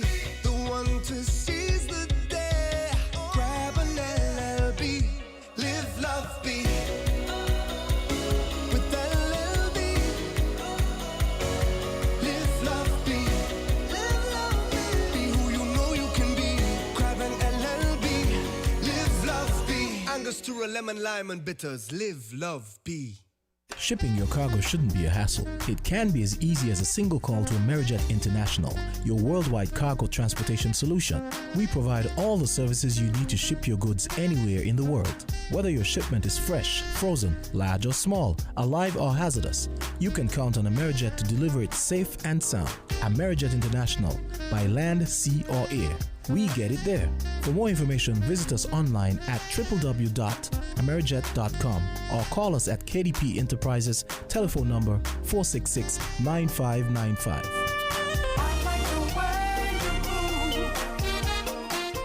Protect your lifestyle with Caribbean Alliance Insurance. Till you walk with a local reputation and service for second to none. Securing you is our mission. People that you can trust, your business, property, we got you covered. Motor or personal, whatever it is, we got you covered. 130 years in this business.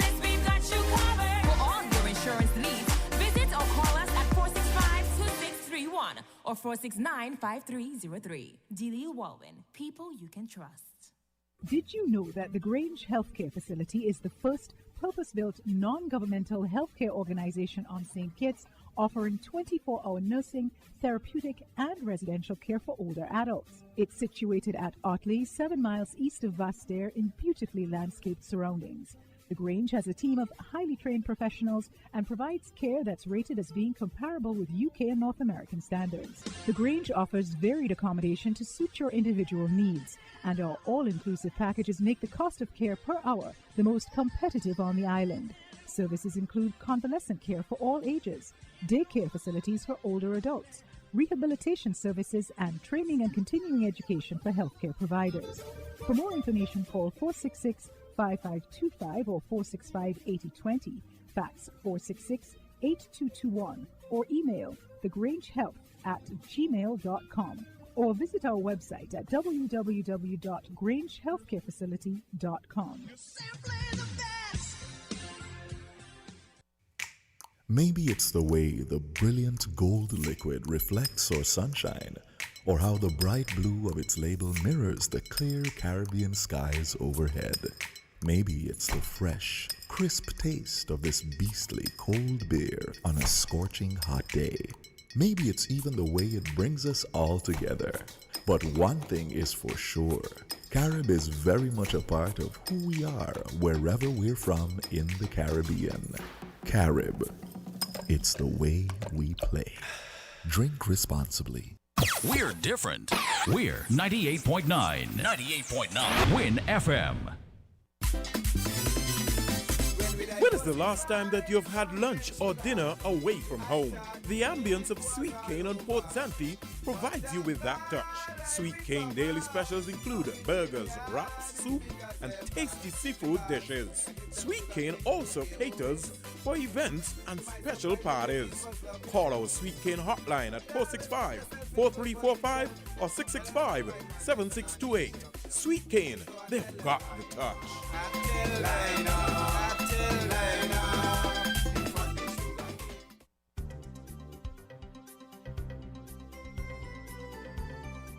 A tropical wave is approaching the area. This, along with available moisture, could increase the chances for cloudiness and showers across the islands over the next 24 hours. Possible rainfall total for the next 24 hours is 0.5 inches. Weather today, cloudy with a 60% or moderate chance of showers and a 20% or slight chance of thunderstorms. Tonight, cloudy with showers and a 50% or moderate chance of thunderstorms. Winds east at 8 to 15 knots with possible higher gusts to 28 knots. Seas 1.5 to 1.8 meters or 5 to 6 feet. Sunset today will be at 6:47 p.m. Sunrise tomorrow at 5:48 a.m. That's your weather forecast for today. Comes with the kind compliments of Sweet Cane. When is the last time that you've had lunch or dinner away from home? The ambience of Sweet Cane on Port Zante provides you with that touch. Sweet Cane daily specials include burgers, wraps, soup, and tasty seafood dishes. Sweet Cane also caters for events and special parties. Call our Sweet Cane hotline at 465-4345 or 665-7628. Sweet Cane, they've got the touch.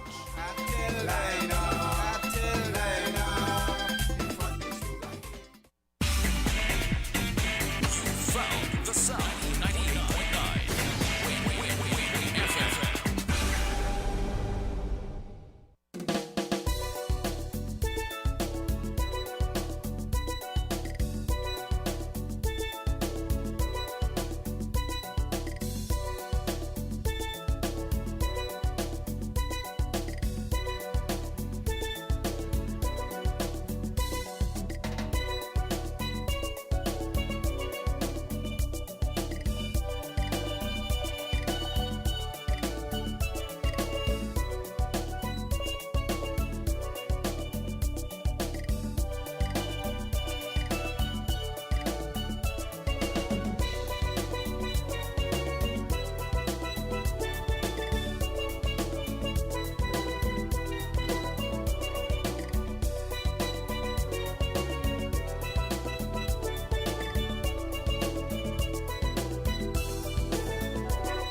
Hi there, very good afternoon to you. Time to welcome you to the second segment of Voices for today. And the segment comes to you with the very best wishes of Horsewords.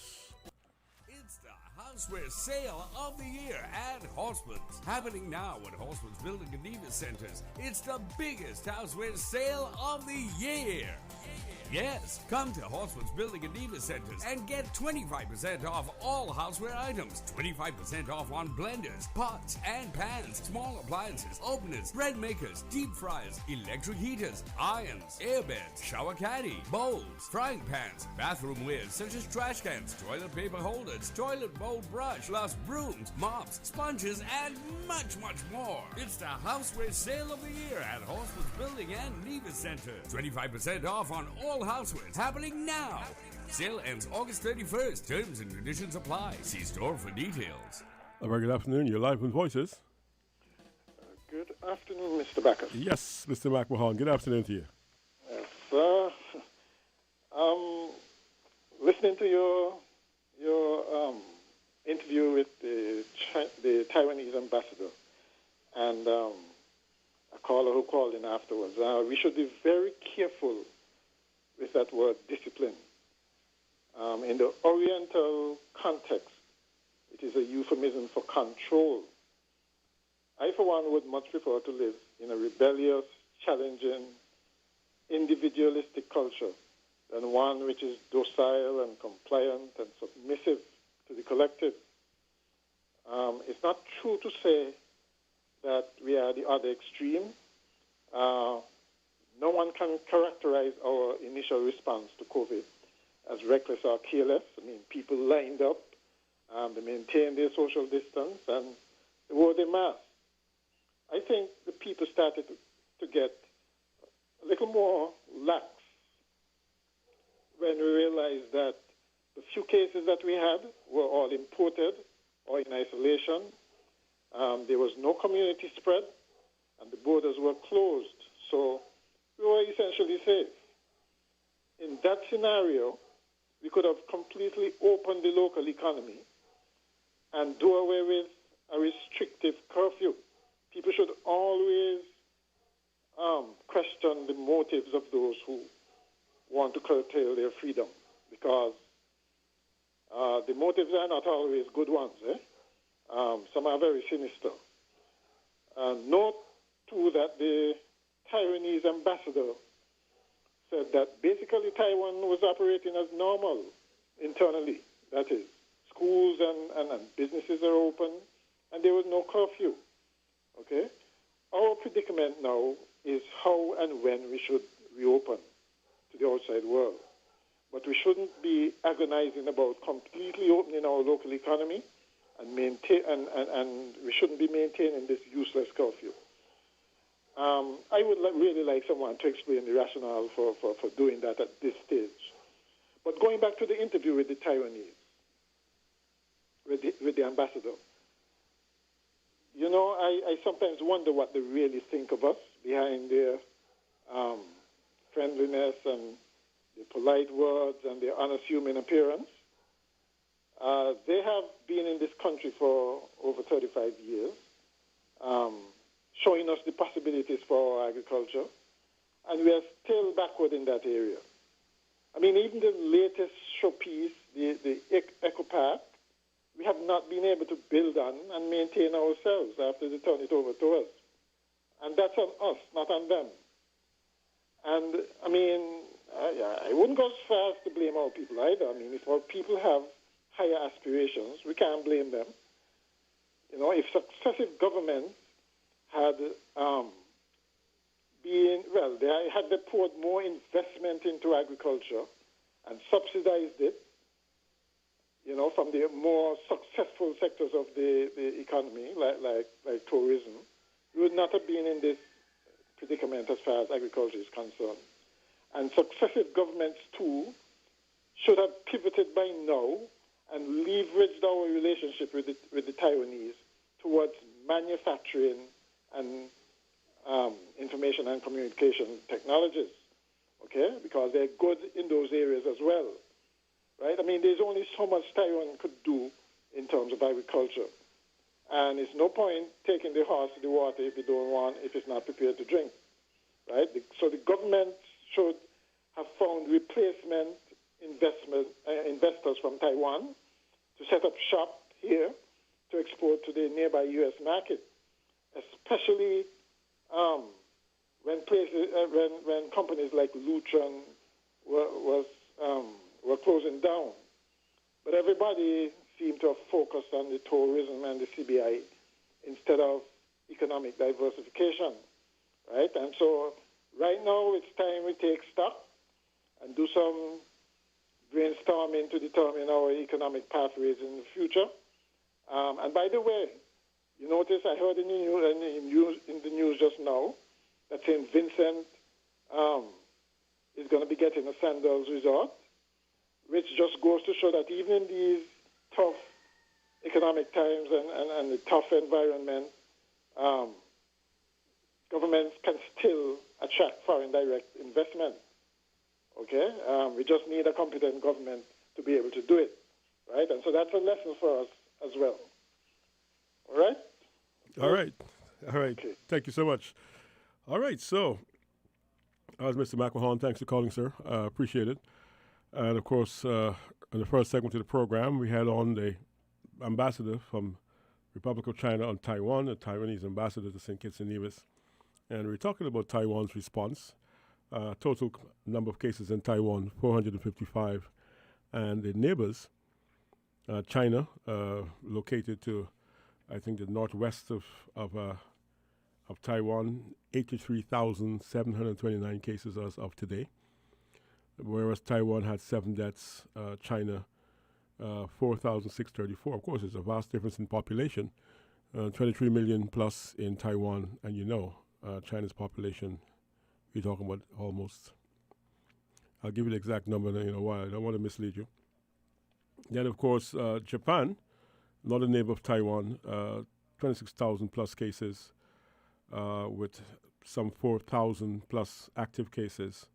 And then the Philippines as well, over 4,000 cases, 4,000, well, almost 1,800, more than 1,800 deaths as well. So Taiwan doing outstandingly well at the moment with just 455 cases, and 440 of those cases recovered. We go back to the phone lines and hear from this caller. Call you live and on the air. And sorry. All right, sorry, caller. Probably had you waiting a bit too long. You can call back. We look forward to hearing from you.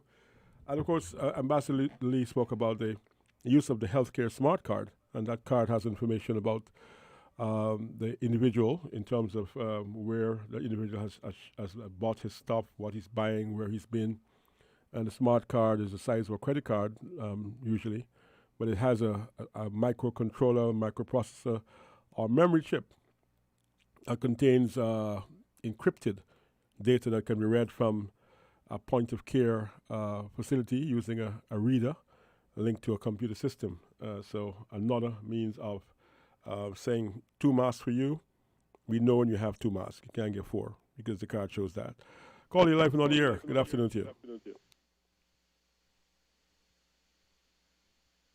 Hello, caller? Hello, caller? All right, I hope this is not Mr. Montserrat having a problem getting through again. Mr. Montserrat, we want to hear those prophecies you said you want to offer us.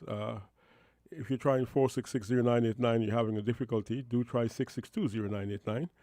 And you can try our 718-285-6984 number.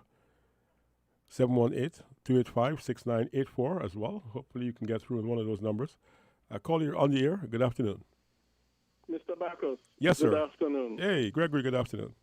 Yes, and good afternoon to all the listeners. Greetings in the name of Jesus Christ, the only Savior of sinners, second person of the Trinity. Now, first of all, I'm calling to say, we, as a country, we should not, like Israel of old, look to other nations to see how they are doing things. That is not the correct way to go. The correct way to go is looking at the Bible to know how things ought to be done, including where pandemics and epidemics and so are concerned. Now, that would include, of course, COVID-19. At the moment, I do not know of COVID-19 being an epidemic in St. Kitts. I do not know of that being the case. I think that is not the case. That's number one. Number two,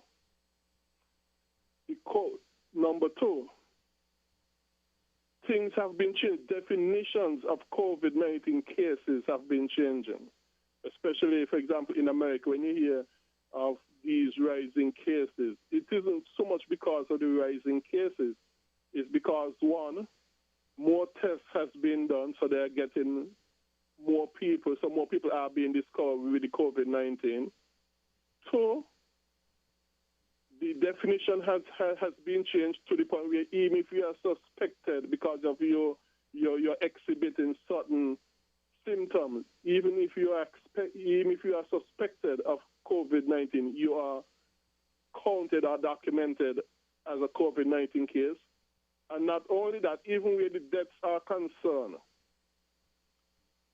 For example, one of the latest things I've heard, I think, was a man who died in a motorcycle accident. And because he had COVID-19, he was counted as a COVID-19 death case and not as an accident case. And that is because these definitions are now changing, where no matter what you die from, especially in the United States, no matter what you die from, if you had COVID-19, it's being counted as a COVID-19 case, death case. And hospitals are given money for every COVID-19 case they have. So therefore, the incentive for hospital is to even count things as COVID-19 deaths when it ain't. And for example, I was reading of a nurse who said she refused to consider certain things to be COVID-19 death cases, etc., when they were not. So this COVID-19 thing is not as straightforward as we would like to think it is. But even more so now, you had a very late study by the CDC and the WHO. They did a study, and based upon their study, they're saying face mask is not as effective as people think in slowing down or stopping the spread of the COVID-19.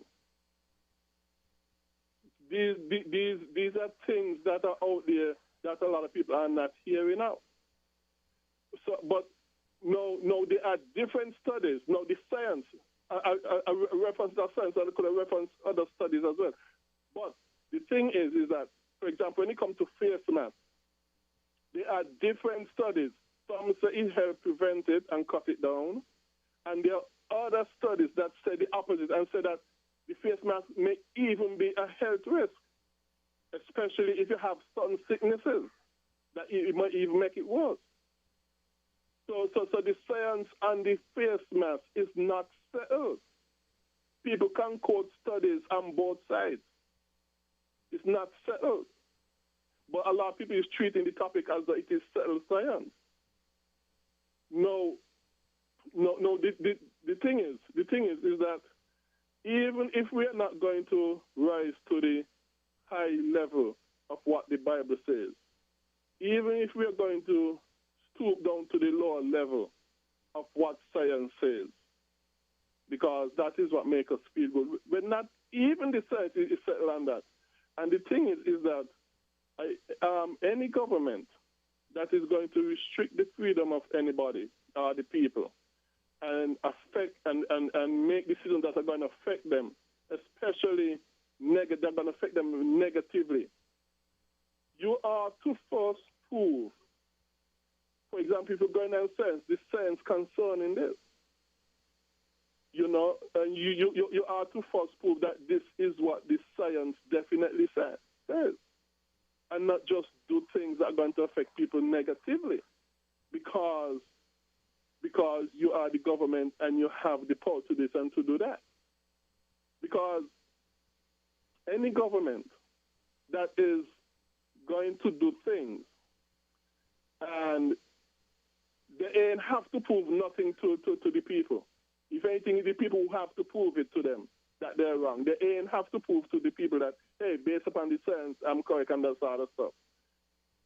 If government does not do those things, at least on this lower level, then you're making yourself to be the master of the people, rather than the people being your master and you being the servant of the people. And when government become the master rather than the servant of the people, because you can do what you feel like and you don't have to prove it first, be it scientifically, economically, and so on, then you're actually ending up becoming the master of the people. And that is not good for any country, including COVID-19 and whatever else. And I am yet to hear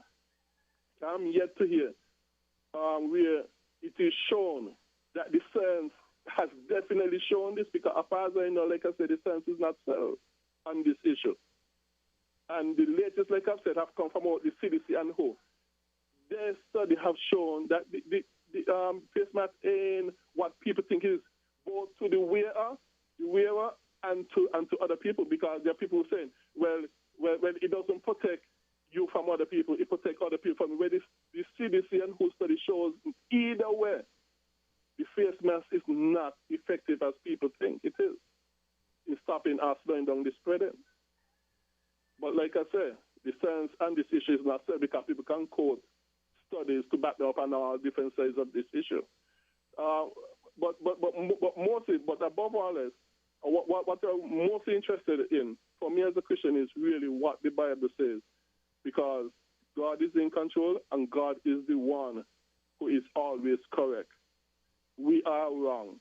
He is correct when there is a clash between us and God. And God has not given these things about forcing people to do that. God has not given any government that authority to do that. All and right. These are things the Bible is clear about. All right. I just wanted to say this, Marcus. Mhm. Yes, hello? Yeah, go ahead. Yes, I just wanted to say this, and I lastly want to ask people, if you die right now, do you know if you're going to go to heaven or hell? Because this is a very important question that people ask themselves. And I would also like lastly to say, where abortion is concerned, it is murder, and we should stop abortions, because it is murder and the slaughter of the unborn. Abortion is a very wicked, evil thing, and we should not be doing abortion. We should be discouraging it and punishing people when we could prove that they have committed abortion, perform abortion, etc. It is murder. Thank you. All right, thank you very much, Gregory. And of course, you listen to Win FM, it's 90.9. It's Voices. We give you a chance to express yourself and to share your views and, of course, your religion, your beliefs on the program. And we want to thank Gregory for his input today. The CDC, Center for Disease Control in the US of A, published a recent article, and it basically headlines, CDC calls on Americans to wear masks to prevent COVID-19 spread. And in that release, the CDC says that they affirm that cloth face coverings are critical in the fight against COVID-19, as those masks could reduce the spread of the disease, particularly when used universally within communities. And there's increasing evidence that cloth face coverings help prevent people who have COVID-19 from spreading the virus to others. Also on the COVID-19 issue as well, reports now from Reuters now say that coronavirus cases topped 4 million. That's right, 4 million. Today, Thursday, in the US of A, with more than 2,600 new cases every hour on average, the highest rate in the world, according to Reuters. Infections in the U.S. have rapidly accelerated since the first case was detected on January 21st. It took the country 98 days to reach 1 million cases. It took another 43 days to reach 2 million, and then 27 days to reach 3 million. It has only taken 16 days to reach 4 million, at a rate of 43 new cases a minute. A study by the Centers for Disease Control and Prevention, published this week in the Journal of American Medical Association, said that based on antibody tests, total case numbers between March and May were likely to be higher than the official count. And we're dealing now with a situation where in Florida, for instance, In case of one day, deaths increased. 173 lives were lost in one day due to COVID-19. And Florida has recorded almost 6,000 deaths due to COVID-19. So some very sobering figures, some very sad figures, because we're talking about human lives. They're not just numbers. These are people, people's relatives, friends, husbands, wives, mothers, sisters, fathers. Call you on the air, and good afternoon. Mr. Bacchus. Oh, man, I'm glad you got through. I was getting worried, man. They say, man, look, this man ain't calling back. No, you hit me button before, Greg, but I was just now connect. Oh, okay. Well, I'm sorry. Glad I got you now, man. I want to hear about this vision you had, man. Yeah. No, not too much of vision. Greg jump the gun a little bit. But me love how we start. We start by saying it's time that we don't look like Israel of all time, because Israel of all time, what may happen, Israel never got one earthly king. All the rest nation around, they got one earthly king. But Israel king made the creator himself. And they start to rebel. Because what happened now, they may want to be like the rest nation around them. So they start to make up nice that they want one earthly king. Well, God give them one earthly king. And, you know, their first king make King Saul. And you say, oh, King Saul treat them. And so forth. So that's what Greg may say. But at the same time, the scriptures now tell us we what to look out for. And Mr. Bacchus, what happened now? If I will not follow the scripture, I will not look at all these guys, you know, because I will don't know that this may pan up on us. Mr. Bacchus, do you remember one time when after Dr. Timothy Harris talked about the New World Order, Rasaya come and start to land base, and I talk about one New World Order, and then me come in and me tell Aya that he need to get with the program. You remember that? Yes, I remember. I do. Exactly. And right there we be. So let me tell you what me may say now before thing. Mr. Bacchus, and I will not need this say, it's just a lead up to it. No, me sure, even if you never read them for yourself, me sure everybody can gather it who to hear about the mark of the beast, now the end time. And if you not got this mark, the 666, whether on your forehead or your palm, you can neither buy nor sell. Me sure everybody don't hear about that. But I will not reach there yet. I will only lead today. And if you can see the signs of the time, I mean, me hear Mr. Mahern talk about control. Even Greg and Al even miss it too. This controlling. No. This is where you're going to be, Mr. Bacchus. This is exactly where you're going to be. This organization with the World Health and all them, there's something, all them are the Freemasons, everybody link up together to bring them now one world order. And that's where you're going to be. So I don't know what the fretting is all about. Mr. Bacchus, let me just watch this little scenario right in front of your very eyes. Wearing one mask out now the open just before COVID. Anything is forbidden? Just answer me. Unless it's carnival. No. I mean, forbidden thing. Something that I make games feel like Mr. Bacchus. Well, listen, you know, our NAM now, and not even that, they must force you now for even wear one mask. Just check them out. You get that? Yes, of course. And exactly. So these are the changes. These are the Greg, come on, study the scripture a little bit stronger. Because you see, this a prophecy, a fulfill. But then now, as you say again, so you see, you even got to mix up, Greg. Because you're right when you say that people now listen to the creator. You listen to the creator, the creature. Science a part of the creature. So then and therefore now, the creature come and tell you things that you love for hear and what you do. You hold on upon them, and when you line them up with the creator, you find in a line up. So who you gonna believe? You gonna believe the creature or the creator? Which one got the most wisdom? And the creator you have to listen to. And the creator tell us that all these things will happen right now, what gonna happen. You get exactly what I'm saying, Mr. Backers? Yeah, you understand what you're saying?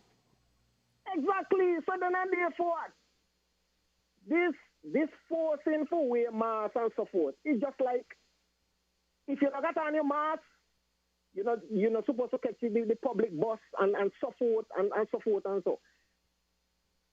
And if you don't got your mask, you can't catch the bus. The same thing. Now the end time, you don't got the mark of the beast, you can't do no business. You can't buy nothing, you can't go in a shop buy nothing, you can't do this, you can't do that, you can't do that. So, another matter of the government, yes, at the government, but at the same time, look beyond the physical and check the spiritual, and you will see now, and the Antichrist will take over, and exactly what the Bible said, they just drop into place, but are we not there yet? I will not reach to the end yet, but you can see things just fall into place. And the puzzles then just fall into place. Mr. Baggers, me want to make one date for next week that me can deliver me report for the past 5 years. And let me tell you, Mr. Baggers, COVID our blessing. Regardless to the amount of people that they tell you dead and whatnot, all that happen, and nobody come and go make stone. And it's appointed for a man wants to die, and after the judgment, and when he say a man is dead, it no matter who the man be. Because with how we got certain people high in the society, not God, everybody equal. Everybody equal. The accolades and so, sometimes eulogy and sometimes one ceremony, you hear them say, oh, this somebody that and that, this and it was that. No, not that side, man. Not that side. Not that side. It's just like the man we never known in the country. Everybody equal. Right? So, Mr. Baggers, one day, tell me one day next week when it good for me, come on in the morning. Wednesday. With, Next Wednesday? Next Wednesday? Yes. Okay, so are we going to date for next Wednesday? Next Wednesday. Come on early in the morning? Yes. Right, and they go deliver certain things. They don't get something to me now. Right? But yes. me can't worry about man now. Me only can speak the truth, the whole truth, and nothing but the truth. Right. And the last thing before me go, Mr. Backers, the last case that we get in a month shot, right?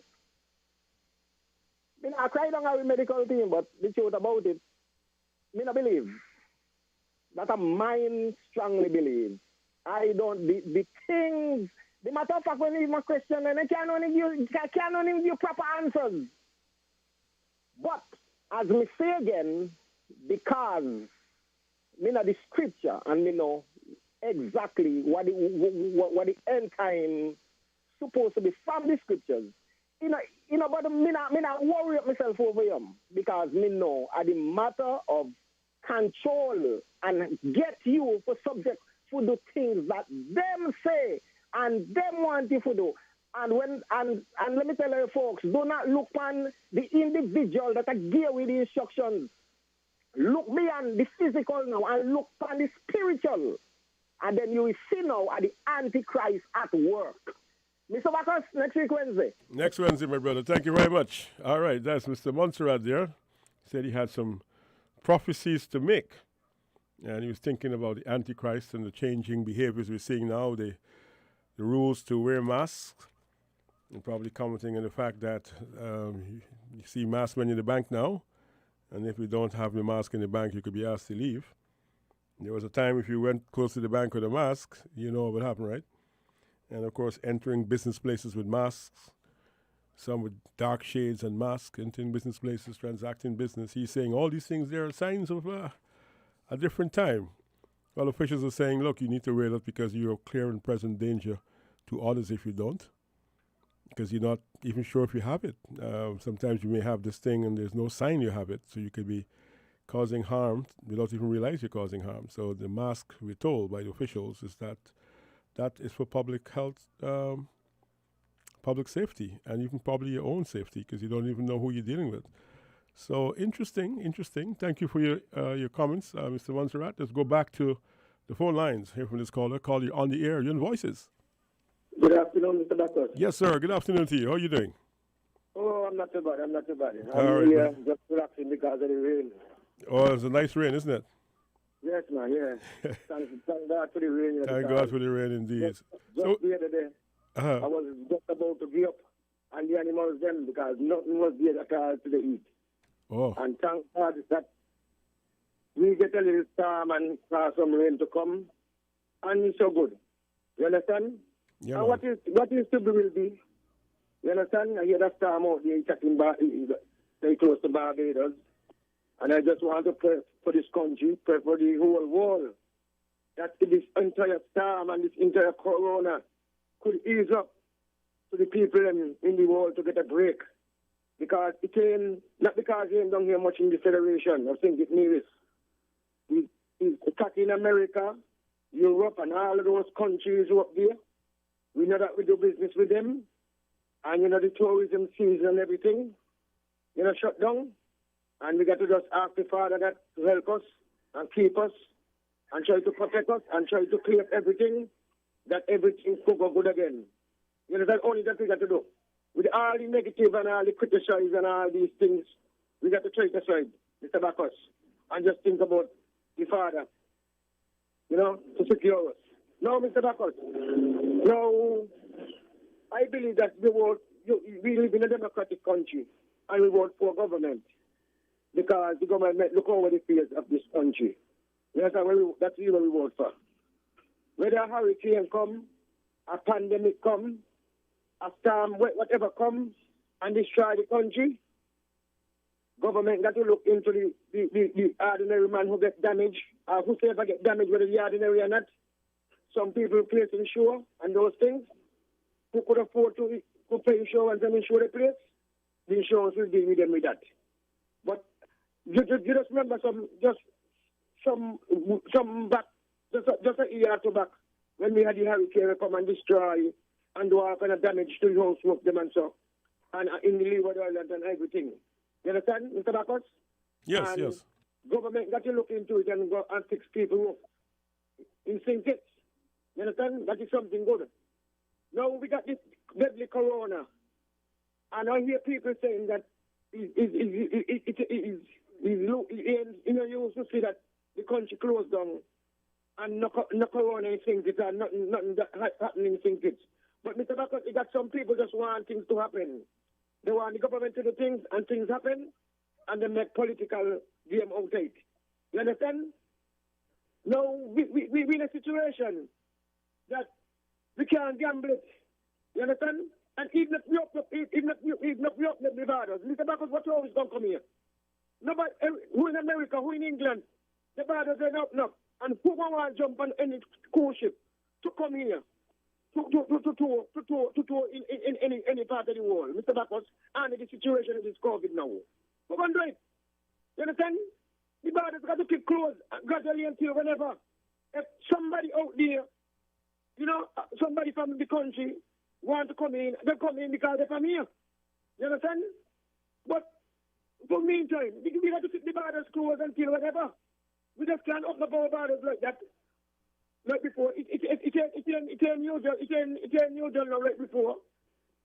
Mr. Backus, we're in a situation that everybody got to look out for one another now. One and son got to look out for one another. Family, brothers and sisters got to live with one another. Friends got to live with one another. Mr. Backus, we don't know what to take place up to the rest again and after again. We don't know what to take place with this COVID. We don't know how long it's going to go wrong. We don't know what the hurricane is going to do to us down here in this small island. And we are trust with one another. We share with one another.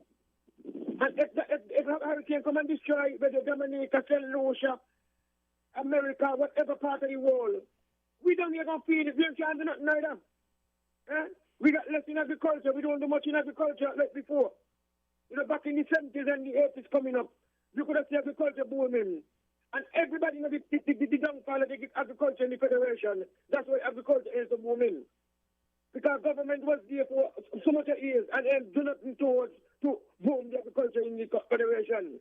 Now the unity government come in and get us giving us seedlings that people could plant, providing land for people, that people could go, young people especially, could go back in the field of agriculture and make a life for themselves and their family.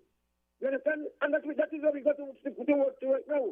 For now, construction is going on a little bit now. We get construction and we getting certain things done in the country because no corona here as such a joke. Like the whole country is closed down. But we still got to be careful, about the country, and we got to be careful that, we are mask. Because just imagine, right? Remember some Haitian come here just a month ago there, right? Just imagine them Haitian was getting tongue, and some of them jumped on a passenger bus. And all of them affected by corona. The corona is spreading thinkers. The corona is spreading the whole Federation. You understand? So we got to be careful. We don't want to come in this country illegally. You understand? Because you try to protect. Somebody must sneak in, Mr. Bacchus. Mr. Bacchus, you have a wonderful day. God bless. Yes, God bless, Mr. Politics. Thank you very much for your contribution to the program. And, of course, you spoke about Tropical Storm Gonzalo. I just had a look at it to see what's the latest I could find on it. It's churning towards the Windward Islands of the Caribbean, according to the Associated Press. It was just about 900 miles east of the southern Windward Islands earlier, with winds of 65 miles per hour. It was heading west at about 12 miles per hour, and it's expected to become a hurricane. Hurricane watch is in effect for Barbados and St. Vincent and the Grenadines. Up to 7 inches of rain was possible on some of the islands, the Hurricane Center said, which could lead to life-threatening flash floods. So it is the 2020 Atlantic hurricane season, heading to the end of July, heading into August, and that's around the time when most of us get very nervous, around August, September, that particular time. But yeah, we are in it, dealing with COVID-19, and at the same time, keeping an eye on the weather. Let's go back to the phone lines and hear from this caller. Call you on the air. Good afternoon. Sorry to keep you waiting, caller. Let's hear from our partner, Horswood. It's the Houseware Sale of the Year at Horsman's. Happening now at Horsman's Building and Diva Centers. It's the biggest houseware sale of the year. Yes, come to Horsman's Building and Diva Centers and get 25% off all houseware items, 25% off on blenders, pots and pans, small appliances, openers, bread makers, deep fryers, electric heaters, irons, airbeds, shower caddy, bowls, frying pans, bathroom wares such as trash cans, toilet paper holders, toilet bowl brush, plus brooms, mops, sponges, and much, much more. It's the Houseware Sale of the Year at Horsman's Building and Diva Center. 25% off on all housewares happening now. Sale ends August 31st. Terms and conditions apply. See store for details. You tune to Win FM, it's 90.9 Voices. And of course, we have a prediction for 19 named storms for this Atlantic hurricane season, 10 of which are expected to become hurricanes. At the same time, we're dealing with a pandemic. So heaven help us. Back to the phone lines. Call you live and on the air. Good afternoon to you. Good afternoon, Mr. Bacchus. Hey, my dear. Good afternoon to you. How are you keeping? I'm good. Good to hear your voice, man. What's up? I'm good. Mr. Politics, I want to just support Mr. Politics, what he said, because if the Prime Minister opened the border, some people saying open it, some people say keep it closed. Now, if the Prime Minister open it, the same set of people now who saying open, that is who going to start to blame and say, see what happened now?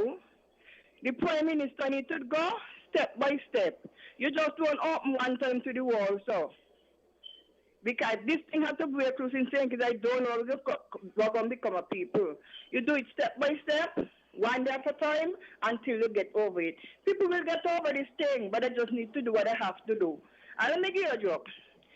My daughter was telling me in the state, this hairdresser, she was doing here. And all the customers who come to her, when she went to test, she had the virus. And when they test all the customers, none of them had. And you know why they didn't catch it? They said she was wearing masks. So we are a mask. You know, keep this thing under control. We will get over it. And who out, stay out. I would like to come home, but the Prime Minister, do what you have to do. You hear? And I need to take this learning long. Stop blaming the Prime Minister for things. Mr. Bacchus, Yes, my dear. I support the government 100%.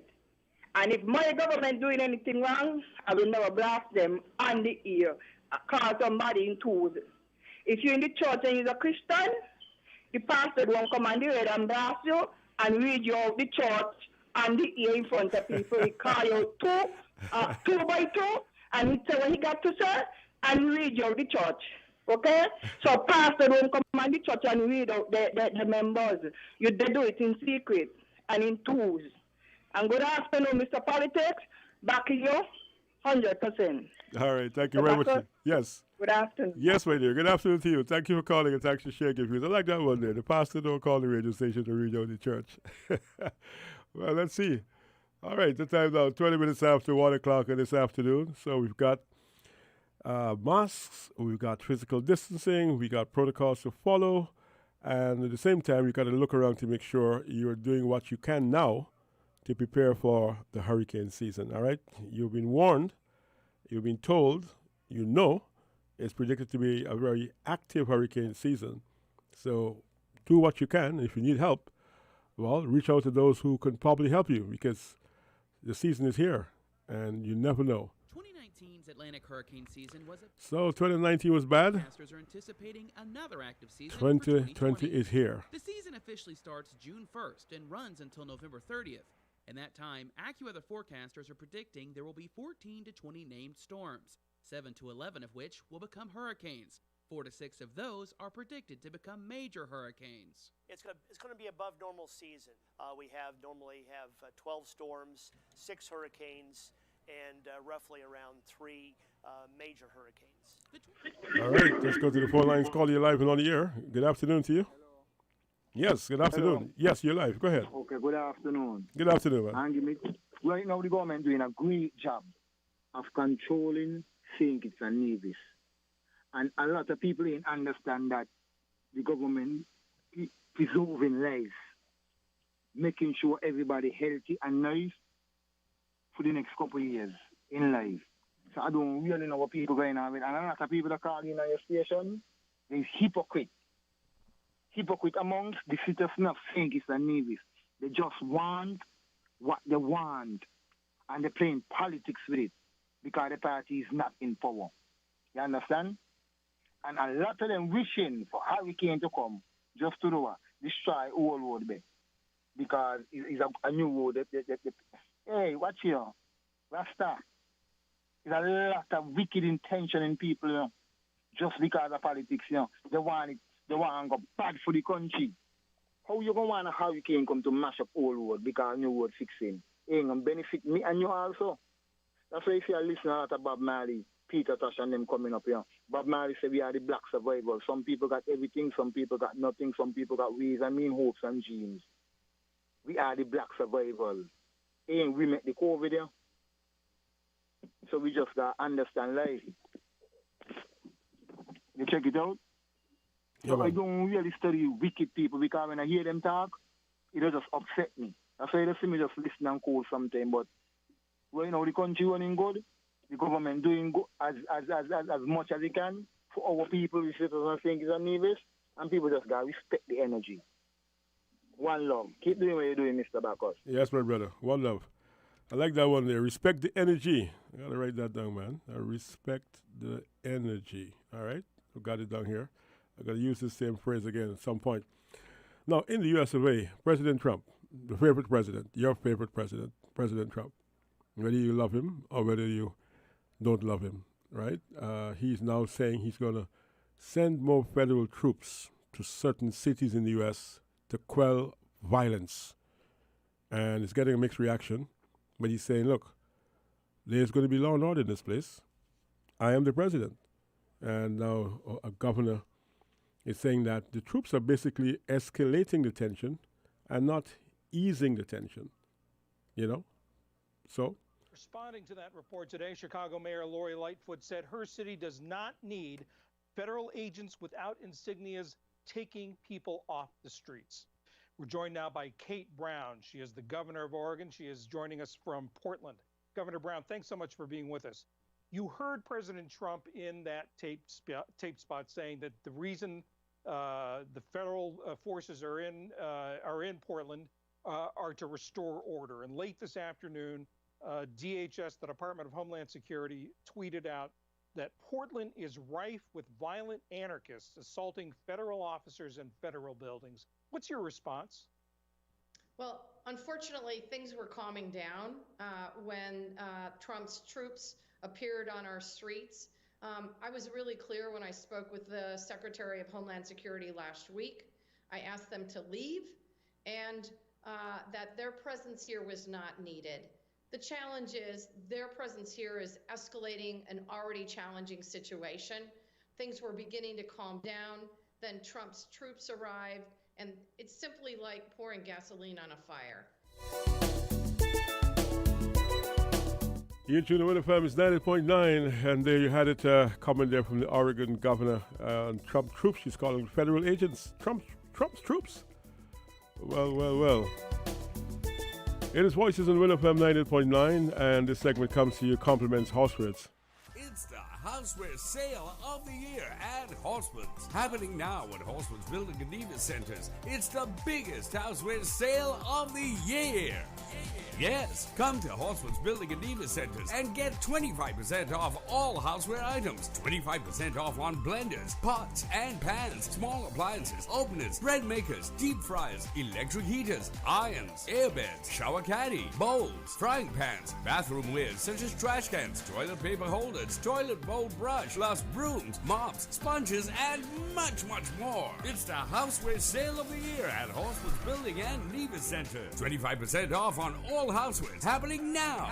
Sale ends August 31st. Terms and conditions apply. See store for details.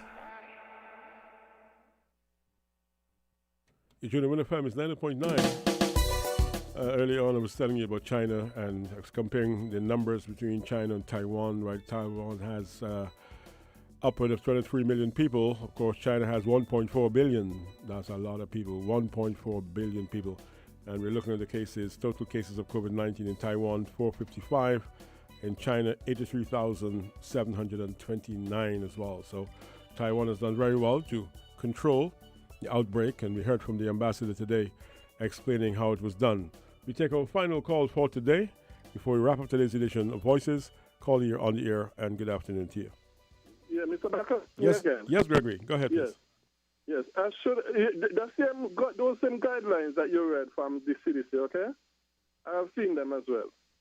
But the problem is that their guidelines apparently is not based upon the study. Now, I should have given the name of the study. I mean, name of it says anybody wants to do further research on this study. It's on the CDC website. It's volume 26, number 5, May 2020, policy review, and the name of it is Non-Pharmaceutical Measures for Pandemic Influenza in Non-Healthcare Settings, Personal Protective and Environmental Measures. Let me just quickly again. Non-Pharmaceutical Measures for Pandemic Influenza in Non-Healthcare Settings, Personal Protective and Environmental Measures. And which page are you talking about?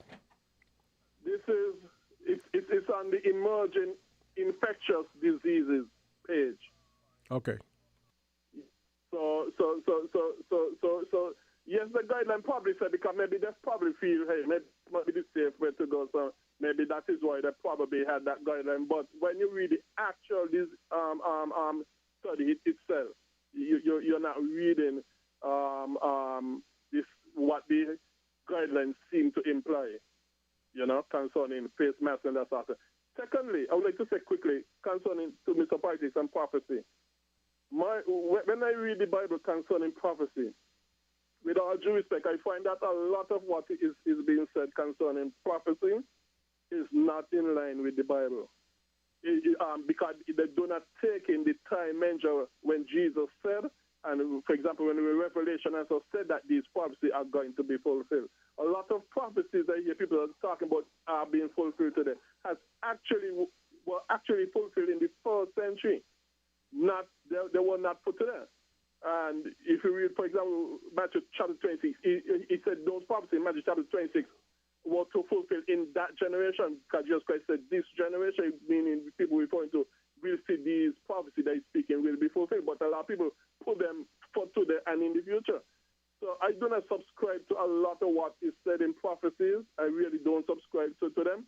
I am what you call a partial preterist, post-millennialist person when it comes to view and prophecy. Now, I know what I just said ain't mean nothing to a lot, because not a lot of people ain't know the meaning of that. But if I ever had the time in the future, I would explain that. So I'd like to tell that to Mr. Politics. Not Mr. Politics, sorry, Mr. Montserrat. And good afternoon, Mr. Montserrat. Mr. Bacchus, let us all beg God, because only the Bible way is the right way to go, and only Jesus Christ is the answer for all of our problems. Not man, anything else. Thank you. Yes, man. Thank you very much, Gregory. Well, I've had a look at the reference that you offered. You were talking about the Centers for Disease Control and Prevention's Emerging Infectious Diseases publication of May 2020, a policy review paper, volume 26, Non-Pharmaceutical Measures for Pandemic Influenza in Non-Healthcare Settings, Personal Protective and Environmental Measures. And you had several writers there. This is looking at the flu, influenza pandemic, so that's what it's talking about. Looking at personal protective and environmental measures for influenza. So I think we have to continue discussion about influenza versus COVID-19. But I'm not qualified for that. I'm just saying that it speaks about influenza. It makes no reference, as far as I can see by having a quick look at it, to COVID-19. So we can pick up that conversation the next time you join me on Voices. But thank you so much for your contribution. Thanks to all the callers. And, of course, to our many listeners.